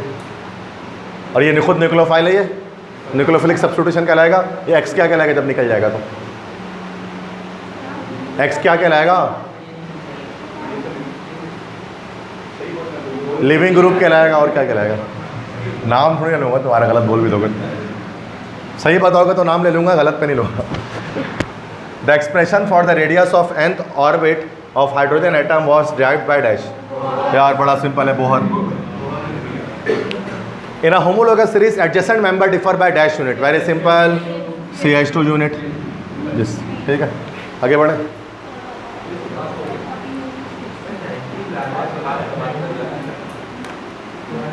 नेक्स्ट है nitrates of which pair of element give different product on thermal decomposition. Conceptual है, लॉजिकल है, कह रहे किस एलिमेंट के जो नाइट्रेट्स होते हैं वो अलग अलग कंपाउंड्स देंगे, अलग अलग पेयर ऑफ कंपाउंड देंगे जो अलग अलग ग्रुप के होंगे, उनके नाइट्रेट्स की केमिकल प्रॉपर्टी अलग अलग होगी। तो अलग अलग ग्रुप वाले कौन से, देखो ABCD में से जो डिफरेंट ग्रुप से ताल्लुक रखते हैं, D होगा, यस, लिथियम एंड कैल्शियम अलग ग्रुप्स। अब क्या देते हैं उसको छोड़ दो, लेकिन ये पता है कि ग्रुप्स अलग होते हैं तो केमिकल प्रॉपर्टी भी डिफरेंट होती है।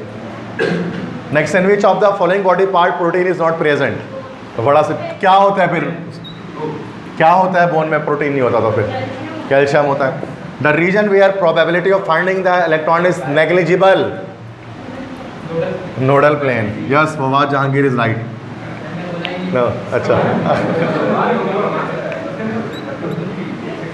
तो फवाद जहांगीर है, तो शाउट आउट दे रहा हूँ मैं तुम्हें। विच of the following enzymes present in east helps out in fermentation. छोड़ दें, देखो हमारे पास एक स्टार्च होता है, एक हमारे पास होता है मोलासिस, चैप्टर 9, ठीक है। स्टार्च में C6H10O5 होता है, इसको पहले कन्वर्ट कर देते हैं फ्रक्टोज यूनिट्स वगैरह में C12H22O11 में। इसके बाद देन ये C12H22O11 कन्वर्ट होता है ग्लूकोज यूनिट्स में, फिर ये ग्लूकोज यूनिट्स कन्वर्ट हो जाते हैं किसमें, इथाइल अल्कोहल में। जबकि मोलासिस में ऐसा नहीं होता, यहाँ C12H22O11 डायरेक्ट मिलता है मोलासिस, नॉन क्रिस्टलाइन केन सिरप, ये C6H12O6 बन जाता है, फिर ये C6H12O6 जो बच्चा होता है ये क्या हो जाता है, ये ग्लूकोज में कन्वर्ट हो जाता है। ईस्ट हमारे पास, ईस्ट माल्ट में से निकलता है, एक मिनट, माल्ट में हमारे पास ईस्ट होता है, जर्मिनेटेड बार्ले जिसको हम बोलते हैं, जर्मिनेटेड बार्ले को ये माल्ट कहते हैं, ईस्ट नहीं कहता, सॉरी, माल्ट कहते हैं। और माल्ट में हमारे पास जो निकलता है, माल्ट से क्या निकलता है, माल्टेज निकलता है, नो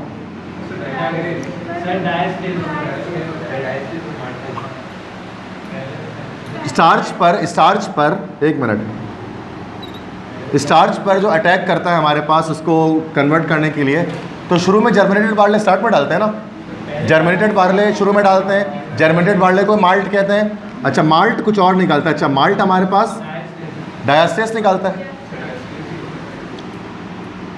डायस्टेस निकलता है। अच्छा, तो फिर ईस्ट निकलता है माल्टोस। अच्छा, फिर उसके बाद ईस्ट डालते हैं, खमीर डालते हैं,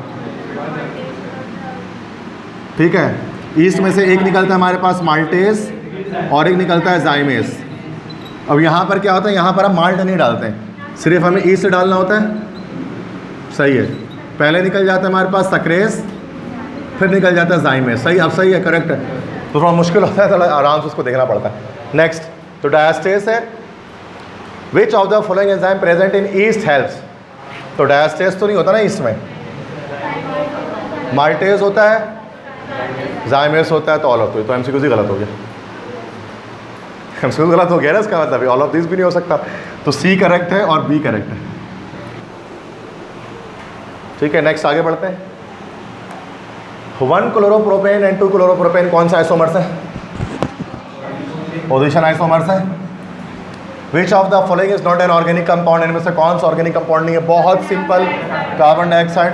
what is the value of carbon carbon bond in benzene, 139 picometre.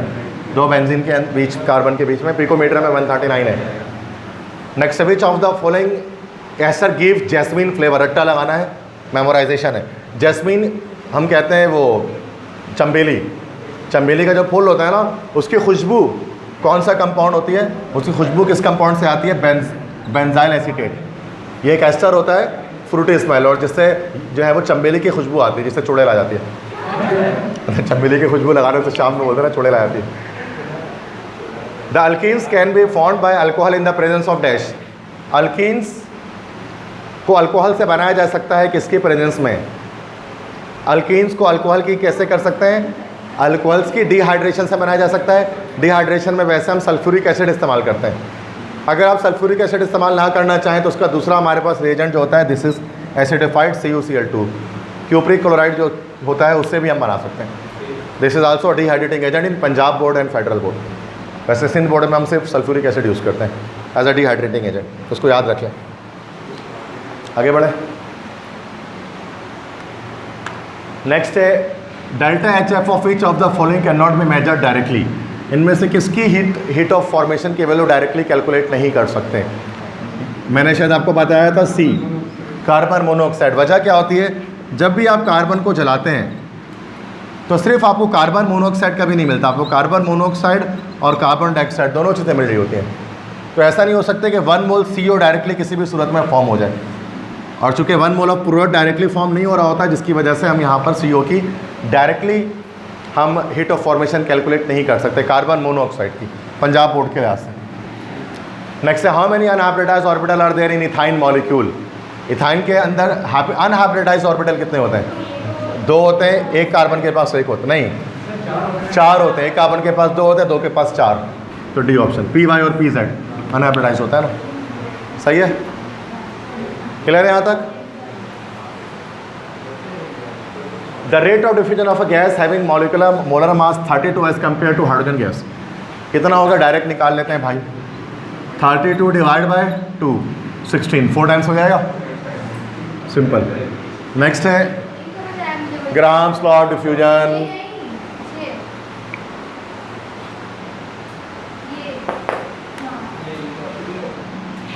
Carbon 6, 1s2, 2s2, 2p2, ठीक है, 2s2, 2px, 2py, 2pz। Hybridisation होगी, एस से जंप, अच्छा यहाँ पर 2 है, एस से जंप मारेगा कि यहाँ चले जाएगा। sp हाइब्रिडाइजेशन होनी है इथाइन के अंदर, एक एस एक पी से मिलेगा, ये अनहाइब्रिडाइज, ये अनहाइब्रिडाइज्ड, एक कार्बन में 2 अनहाइब्रिडाइज्ड और 2 में 4 हो जाएंगे, यही तो पाई बॉन्ड बनाते हैं। नहीं समझ में आई मेरी बात, चैप्टर पर जाके पढ़ो सही से हाइब्रिडाइजेशन, तो समझ में आ जाएगा। बहुत बेसिक बात है, नर्सरी में नहीं यार, प्राइमरी में पढ़ा था। थोड़ा हार्ड करो, प्राइमरी में पढ़ो तो समझ में भी आए। In electrolysis of sodium nitrate Na+ is dash. जब सोडियम नाइट्रेट की इलेक्ट्रोलिसिस करेंगे तो Na+ कहाँ पर जाएगा, पॉजिटिव आयन है, कैट आयन है तो कैथोड पर जाएगा, तो डिस्चार्ज एट कैथोड हो जाएगा। In 1 second, if the concentration changes from 0.1 to 0.25, then the rate will be dash. Concentration change हो रहा है 0.1 से 0.25 में, तो रेट ऑफ रिएक्शन कितना होगा? 1 सेकंड की बात कर रहे हैं, तो delta x upon T that is rate of reaction. Delta x कर दो, 0.25 में से 0.1 निकाल दो, 0.15 आ जाएगा. अरे क्या हो गया, सही से करो. पॉइंट ये तो माइनस का 0.15 आएगा या प्लस का 0.15 आएगा?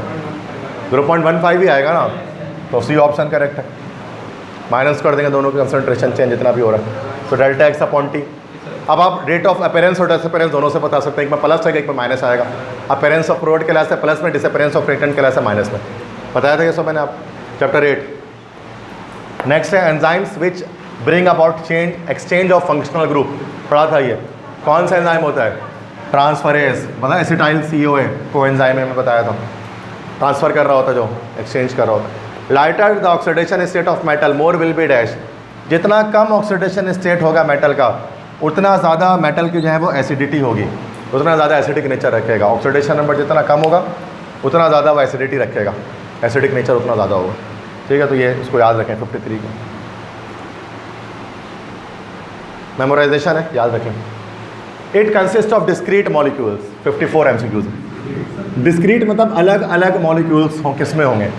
मिले हुए नहीं होने चाहिए, जुदा जुदा अलग अलग किस्में होंगे. क्या बोले हो?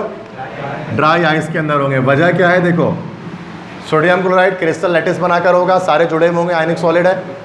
CaCl2 ये भी आयनिक सॉलिड बना होगा, क्रिस्टल होंगे, सारे जुड़े हुए होंगे. कॉपर भी क्रिस्टल लैटिस बनाकर होगा, क्योंकि यहाँ पर ये इसका मेटेलिक बॉन्ड होगा, सारे कॉपर. लेकिन जो ड्राई आइस होगा ना, CO2 होता है, कार्बन डाइऑक्साइड मॉलिक्यूलर क्रिस्टल बनाता है. मॉलिक्यूलर क्रिस्टल आपस में अलग अलग डिस्क्रीट होते हैं, जिनको अलग किया जा सकता है आराम से. नेक्स्ट है the order of size of S orbital is as follows. 4s क्या छोटा होगा 3s से? क्या 3s छोटा होगा 2s से? प्रिंसिपल क्वांटम नंबर साइज बताता है ना. चौथा शेल तो बड़ा होगा भाई, गलत हो गया. क्या 4s बड़ा होगा 3s से? 3s बड़ा होगा 2s से? 2s बड़ा होगा 1s से. भी करेक्ट, क्योंकि आपको पता है ये जो 1, 2, 3 होता है ये प्रिंसिपल क्वांटम नंबर होता है, और प्रिंसिपल क्वांटम नंबर आपको साइज ऑफ शेल बता रहा होता है, साइज ऑफ ऑर्बिटल बता रहा होता है. चैप्टर 3 है ये.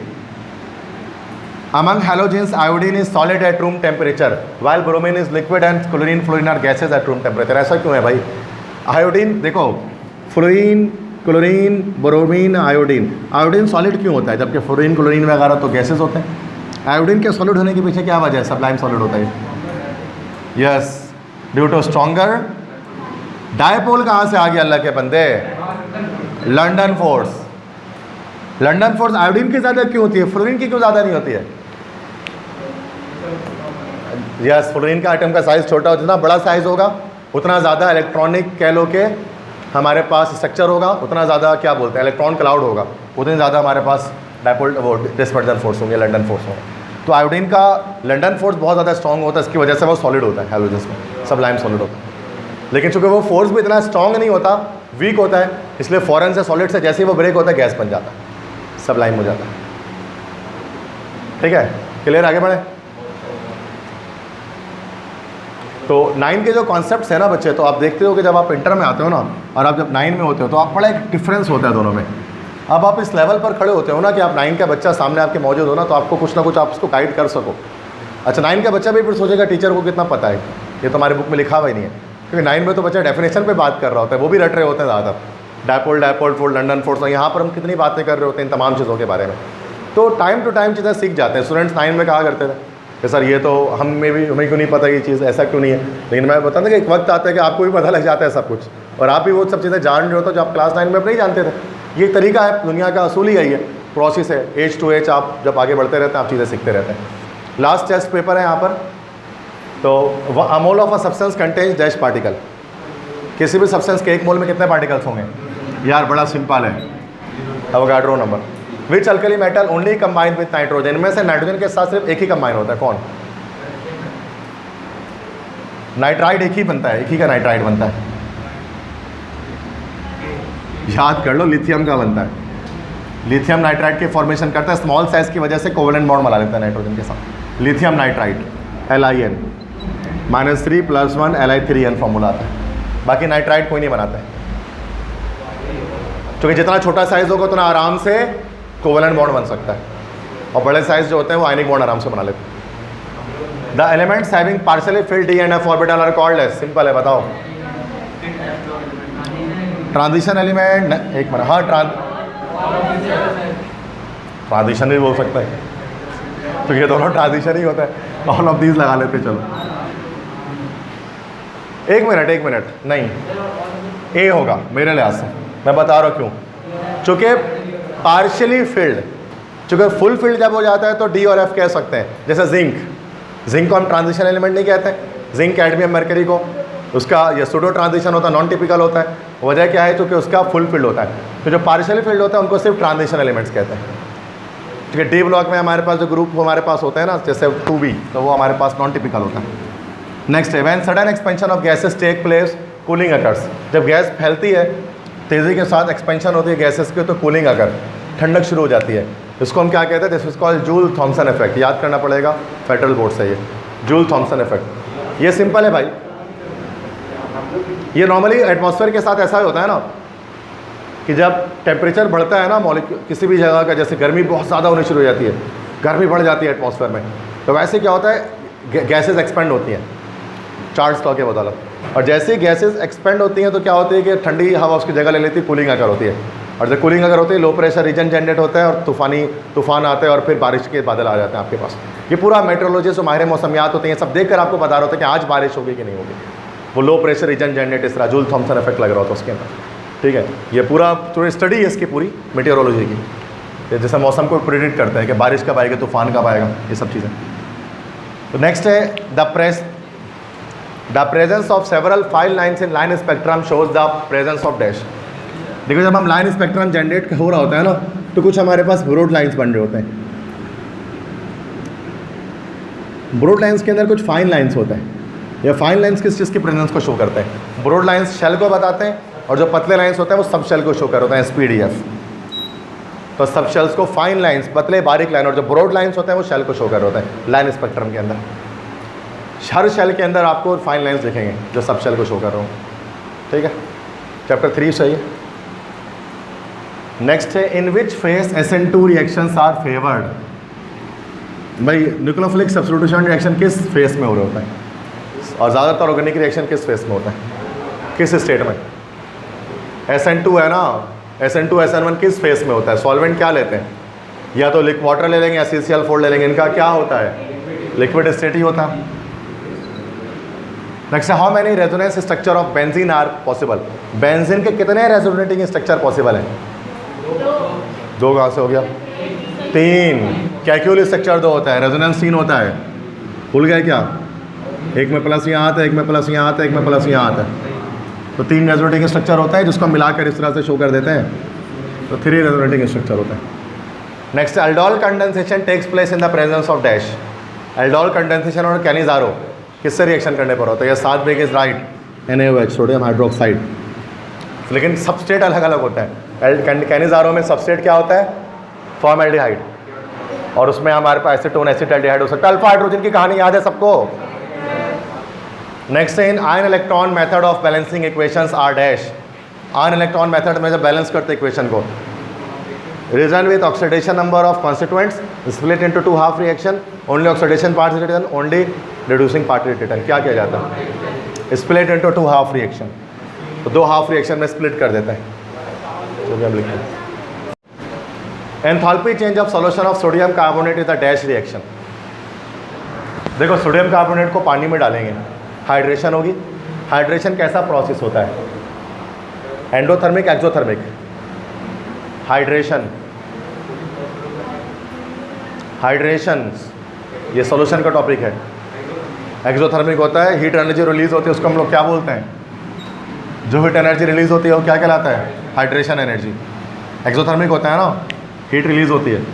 नेक्स्ट है aluminium oxide ions are present in the ratio 2:3। Aluminium oxide का फॉर्मूला बताओ बस क्या है?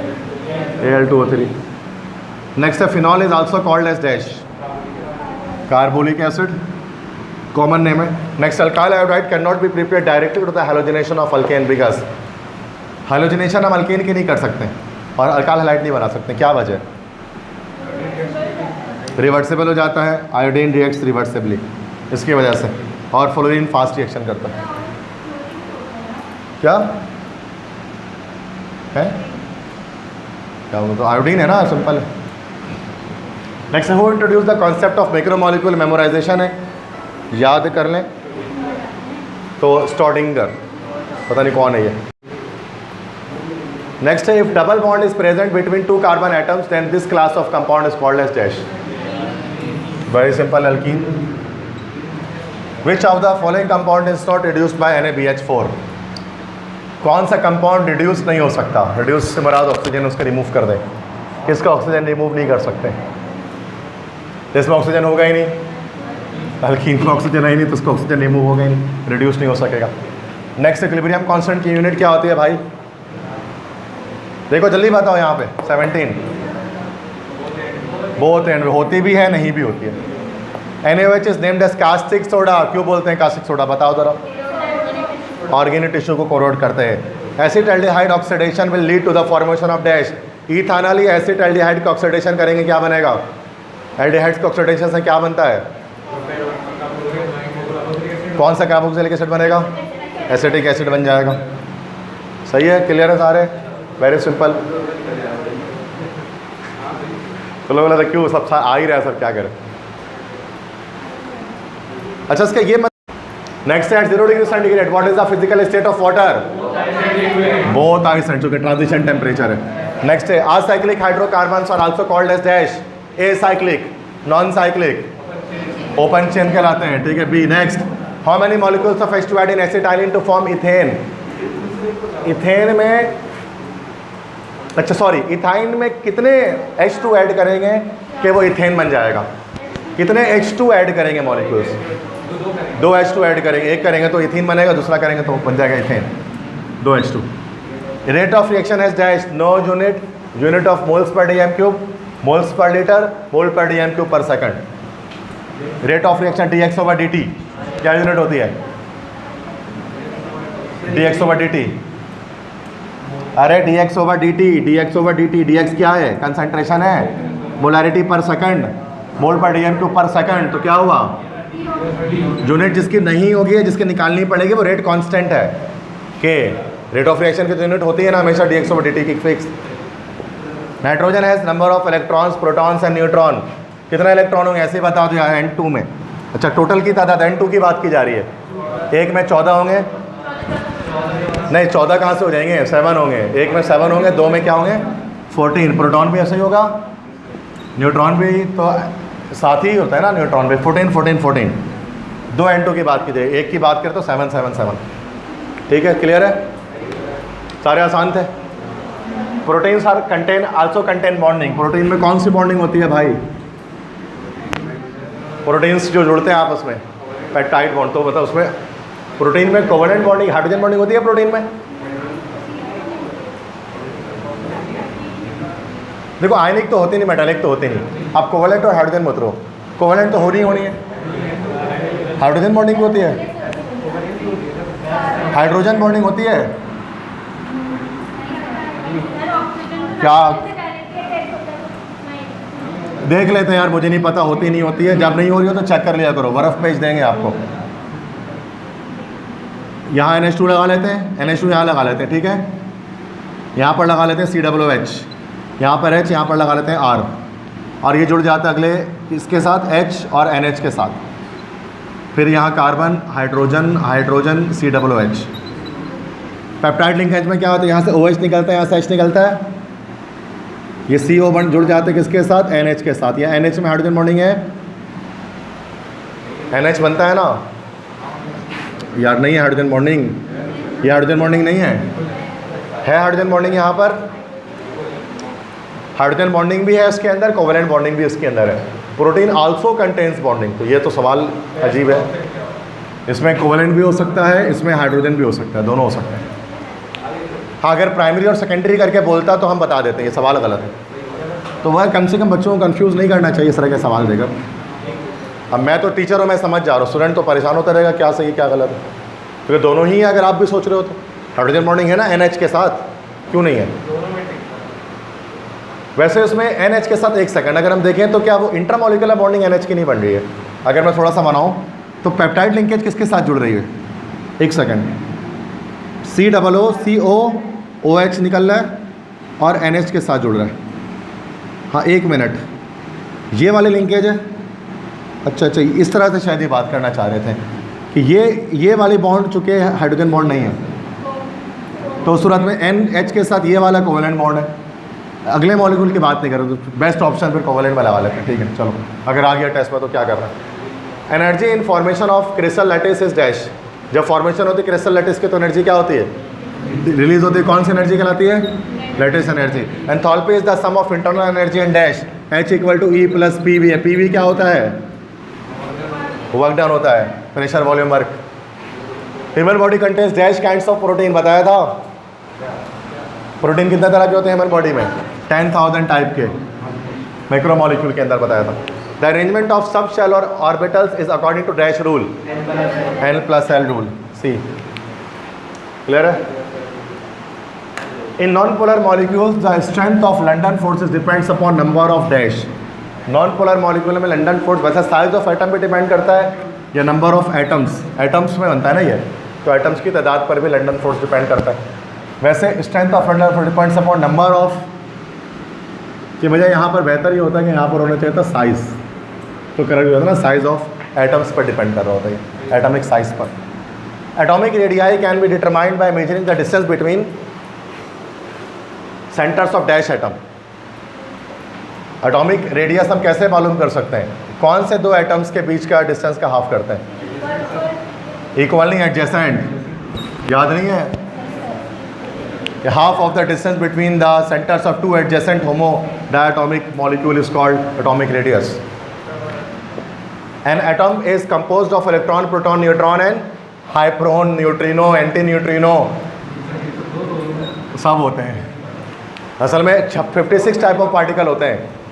अब इलेक्ट्रॉन, प्रोटॉन, न्यूट्रॉन तो होता ही है, बाकी अगर कोई नाम दे दिया ना, अब वो चाहे बोसॉन दे दे, fermion, quark, lepton, anti neutrino, neutrino, graviton, mesons, muons, pi mesons, हेप्टामेजॉन्स, बहुत सारे होते हैं। इतना आप PhD में जाकर पढ़ते हो भाई, हाइप्रोन वगैरह अभी नहीं पढ़ोगे। तो ये सब पार्टिकल्स हमारे पास एटम के अंदर हैं। जो भी नाम आ जाए ना उलम चलम सब हो गए, तो ये आपने पढ़ा ही नहीं है कभी। न्यूट्रिनोस वगैरह कहाँ पढ़ते हैं अभी? ठीक है, तो नेक्स्ट है which of the following is a typical transition element. देखो, दो तरह के ट्रांजिशन एलिमेंट हैं। एक हमारे पास होते हैं टिपिकल, एक होता है नॉन टिपिकल। टिपिकल चैप्टर 5 है ये सेकेंडरी केमिस्ट्री का, d block element. Non typical को हम कहते हैं सूडो ट्रांजिशन एलिमेंट। अब सूडो में दो आते हैं according to Punjab board and federal board. 2 भी तो आते हैं जिंक की फैमिली, साथ में 3B भी आता है। ये हमारे पास नॉन टिपिकल या सूडो के रहे होते हैं। 3B को भी इंक्लूड करता है फेडरल बोर्ड के अंदर नॉन टिपिकल में। ये फैमिली जिंक वाली है, स्कैंडियम वाली सीरीज़। तो इनमें से स्कैंडियम वाले सीरीज़ में अब इसमें से कौन सा टिपिकल ट्रांजिशन एलिमेंट है? देखो, स्कैंडियम वाले सीरीज़ में क्या स्कैंडियम होता है, येट्रियम होता है, लैंथेनम, एक्टिनम होता है। जिंक वाले सीरीज में जिंक, कैडमियम, मरकरी होता है। तो ये सारे हमारे पास नॉन टिपिकल हो गए। अब इसको छोड़कर जितने हैं ट्रांजिशन एलिमेंट वो सारे टिपिकल हैं। तो scandium non typical, yttrium non typical, cadmium zinc वाली फैमिली का है, तो नॉन टिपिकल, कोबाल्ट ये 8 ग्रुप का है। ये हमारे पास टिपिकल हो गया। ठीक है, तो याद रखिएगा कि नॉन टिपिकल में हमारे पास 1, 2B और 3B 2 आ जाएंगे। नेक्स्ट है the reaction in which a molecule is remove from a compound but no addition takes place. Molecule किस में रिमूव होता है, किस रिएक्शन में, और एडिशन कोई नहीं होती, 5 बॉन्ड नहीं टूटता और मॉलिक्यूल रिमूव हो जाता है। कोई एलिमिनेशन होती है ना, एलिमिनेशन में ही होता है ना कि रिमूवल हो रही होती है बीटा हाइड्रोजन की और पाई बॉन्ड की फॉर्मेशन हो रही होती है। टूटता तो नहीं है ना, एडिशन रिएक्शन तो टेक प्लेस नहीं होता। एलिमिनेशन का उल्टा यही है, सॉरी एडिशन का। Chapter 8 tautomerism involve the transfer of dash. Tautomerism जब होता है तो क्या चीज़ ट्रांसफर हो रही होती है? टॉटोमेरिज्म, हाइड्रोजन एटम ट्रांसफर होता है। हाइड्रोजन एटम याद है ना, वो एसिटाल्डिहाइड जो वेनाइल अल्कोहल एसिटाल्डिहाइड में जो ट्रांसफर होता है। विच ऑफ द, या ज़ूटेनाइन में भी होता है tautomerism. Which of the following catalyst is use for the preparation of acidic anhydride. Acidic anhydride को बनाने के लिए कौन सा कैटलिस्ट इस्तेमाल करेंगे? तो एसिडिक एनहाइड्राइड हम कैसे बनाते हैं? 2 एसिटिक एसिड की मदद से बनाते हैं। एक एसिटिक एसिड आपने ले लिया, ठीक है बच्चे, दूसरा एसिटिक एसिड आपने ले लिया और वाटर रिमूव कर देंगे इसका, तो ये 2 मॉलिक्यूल जुड़ जाएंगे आपस में। तो बन जाएगा एसिटिक एनहाइड्राइड। तो क्या यूज़ करना पड़ेगा, H2SO4 यूज़ करना पड़ेगा डिहाइड्रेटिंग एजेंट, ताकि वाटर रिमूव हो सके इसका। एनहाइड्राइड बनाने के लिए एसिटिक सल्फ्यूरिक एसिड इस्तेमाल करते हैं। विच of the following compound shows strong hydrogen bonding with water, strongest hydrogen bonding, बड़ा सिंपल एमसीक्यू है, बताओ कहाँ है, ये इथाइल अल्कोहल। बाकी किसी में हाइड्रोजन बॉन्डिंग दिख रही है ही नहीं किसी में। Spectrometry is used when reactants and products absorb dash, इसको स्पेक्ट्रोमेट्री का भी इस्तेमाल करते हैं जब रिएक्टेंट और प्रोडक्ट क्या एब्जॉर्ब करते हैं, कौन सी लाइट, अल्ट्रावायलेट रेडिएशन एब्जॉर्ब करते हैं, फिर रेडिएशन करते हैं लाइट के, तो उसका स्पेक्ट्रा आता है, स्पेक्ट्रोमेट्री करता है। यूवी लाइट को एब्जॉर्ब किया जाता है, अल्ट्रावायलेट लाइट को। स्पेक्ट्रोमेट्रिक मेथड पढ़ा था हमने, जो मैंने बताया था ना physical methods of determining the rate of reaction, उसमें स्पेक्ट्रोस्कोपिक मेथड, तो उसमें मैंने बताया था absorption of UV light, chapter 8 first year chemical kinetics. Which of the following reaction is used to locate the position of double bond in the compound, double bond के position locate करने के लिए कौन सा रूल इस्तेमाल होता है, double bond जिससे पता लग जाता है कहाँ पर है, सिमेट्रिकल असिमेट्रिकल, कौन सा, बोलो ना, मार्कोनिकोफ रूल से पता लगता है ना कि एल्कीन सिमेट्रिकल है क्या असिमेट्रिकल है, नहीं याद आ रहा। विच of the following compound is present in camphor and man, क्या लिखा है, मैंथोन, काफूर वगैरह। भाई भाई सिंपल है, क्या आ रहा है आखिर में, क्या होगा, बस खत्म बात हो गई। Next, in a galvanic cell copper compartment get net negative charge due to the arrival of dash, copper के पास नेगेटिव चार्ज क्यों आते हैं गैल्वानिक सेल में, कॉपर क्या कर रहा होता है, डैनियल सेल के अंदर, वोल्टैक सेल के अंदर कॉपर क्या करता है, इलेक्ट्रॉन एक्सेप्ट करता है, तो free charge electron proton zinc ion क्या लेता है वहाँ से, वो इलेक्ट्रॉन ले रहा होता है। चार्ज में अगर आपको पता है सॉल्ट ब्रिज से ट्रांसफर होता है, वो वायर से ट्रांसफर नहीं होता है। Next, heat absorb by a substance at constant pressure is equal to, very simple, heat जो एब्जॉर्ब पे रिलीज होता है कांस्टेंट प्रेशर पे, वो क्या कहलाता है, अरे यार चेंज इन एंथैल्पी कहलाता है। चेंज इन एंथैल्पी को किससे शो करते हैं, डेल्टा। जितना सोच रहे क्या बैटरी लोग है क्या, इतने पे तुम लोग खत्म हो गए, उसको सॉल्व करा लो, 500 करो तुम अभी खड़े खड़े सॉल्व, तुम लोग ऐसे में डल हो जा रहे हो, तो क्या करोगे एप्टीट्यूड में जाके। The last subshell of alkyne earth metal, last किस पे, बैलेंस सेल कॉन्फ़िगरेशन किस पे खत्म होती है, कौन सा है जो लास्ट, एक मिनट, अल्कलीन अर्थ मेटल तो H2 होता है ना, वो तो क्या 1S तो नहीं हो सकता ना, उसमें 2S हो सकता है, 1S सिर्फ 1A में हो सकता है, सिर्फ हाइड्रोजन का। Phenol is dash liquid, phenol याद रखिएगा हाइग्रोस्कोपिक होता है, मॉइस्चर एब्जॉर्ब करता है फिनॉल भी, तो उसी को हाइग्रोस्कोपिक का दूसरा नाम होता है डेलिक्वेसेंट, तो फिनॉल डेलिक्वेसेंट होता है, मॉइस्चर एब्जॉर्ब करता है, hygroscopic. When two carboxylic acid are strongly heated in the presence of फलाना ढिमकाना, वो भी P2O5 हमारे पास जो है वो भी हमारे पास डिहाइड्रेटिंग एजेंट है, तो क्या बनेगा, दो कार्बोक्सिलिक एसिड को हीट किया जा रहा है, वाटर रिमूव होगा, क्या बनेगा,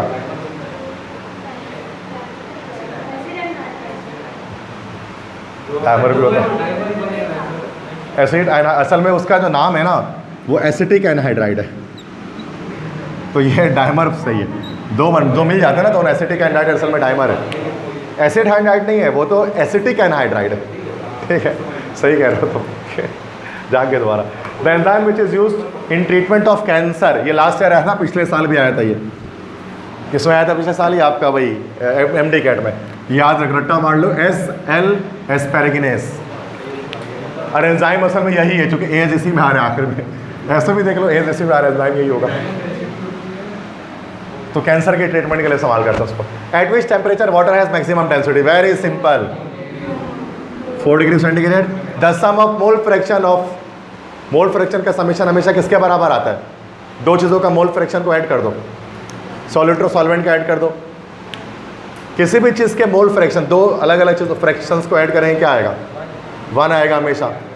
किसी भी मोल फ्रैक्शन का मतलब ही होता है 1 मेन पूरे कंप्लीट को 1 सपोज करके बाकी को पॉइंट के लास्ट दे देते, तो ओवरऑल हमेशा ऐड करने पे 1 ही आता है। ये 9th क्लास का टॉपिक है, mole fraction of solute and solvent, XA + XB = 1, याद आ रहा है। At equilibrium if the concentration of product is increase reaction will proceed to dash. अगर प्रोडक्ट की कंसंट्रेशन बढ़ाएंगे तो कहाँ जाएगा, प्रोडक्ट की कंसंट्रेशन बढ़ाएंगे तो रिएक्शन कहाँ, बैकवर्ड जाएगा, backward direction. Change in volume in a system depends only upon dash. Change in volume क्या स्टेट है, स्टेट ऑफ सिस्टम है, state of system initial final दोनों पे डिपेंड कर रही होती है। See next, according to dash theory atoms were the ultimate particles that can not be divided further. कौन बोला था एटम को फर्दर डिवाइड नहीं कर सकते, डाल्टन, इनडिविजिबल पार्टिकल। नेक्स्ट है if 9.8 gram of sulphuric acid dissolve, अब यार ये खुद कर लेना इसको, सब पढ़ लो, हो जाएगा ना, ये टाइम खत्म हो गया तो मैं जल्दी आगे बढ़ूँ, तो कैलकुलेशन नहीं करने का। इफ भाई 9.8 ग्राम ऐसे ही देख लो यार, सल्फ्यूरिक एसिड है, H प्लस आयन बना रहा है और सल्फेट आयन बना रहा है, 2 H प्लस आयन बनाएगा। 98 ग्राम होता है सल्फ्यूरिक एसिड, डायरेक्ट देखो 98 ग्राम होता है, 9.8 ग्राम कितना होगा, 0.1 मोल हो जाएगा। 0.1 मोल H प्लस कितना बनाएगा, 0.2 मोल बना लेगा, और ये 0.1 मोल बना लेगा। 0.1 0.2 सॉरी 0.2 और 0.1 क्या हो जाएगा, डी हो जाएगा। अभी लॉजिक आप खुद लगा लो उसके अंदर जो लॉजिक लग रही है। नेक्स्ट है lanthanide and actinide resemble in dash, ionization state, oxidation state, electronic configuration, formation of complex. देखो इलेक्ट्रॉनिक कन्फिग्रेशन तो अलग ही होगी लैंथेनाइड और एक्टिनाइड की, आयनाइजेशन स्टेट सब कुछ अलग होगी, सिर्फ जो फॉर्मेशन ऑफ कॉम्प्लेक्स है, सारे ट्रांजिशन एलिमेंट्स कॉम्प्लेक्स बनाते हैं, तो रिजेंबलिंग किस में होगी, कॉम्प्लेक्स फॉर्मेशन में होगी। लास्ट है for balancing oxygen and hydrogen atoms in acid और न्यूट्रल सॉल्यूशन। क्या होता है भाई, एसिडिक और न्यूट्रल सॉल्यूशन में ऑक्सीजन और हाइड्रोजन को बैलेंस करने के लिए क्या किया जाता है,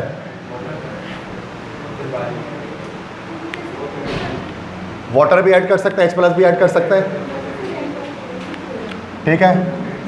नेक्स्ट है organic compounds are dash, ionic, non covalent, covalent. जल्दी बताओ आयनिक कंपाउंड क्या, वो ऑर्गेनिक कंपाउंड सारे कोवेलेंट होते हैं। All the 3 axes and 3 angles of unequal length and none of the angle is 90 degree. A is not equal to B, not equal to C, alpha not equal to beta, not equal to gamma, not equal to beta, not equal to 90 degree. क्या है, seat और HMT, सब कुछ कटम कटम किसमें होता है, सबसे आखिरी वाले में ट्राई क्लिनिक आता है, सीट और HMT वाला तरीका। सारे हो गए, समझ में आ गए। तो 3 टेस्ट पेपर सॉल्व किया, 56 × 3, इतने MCQs हमने कर लिए आज।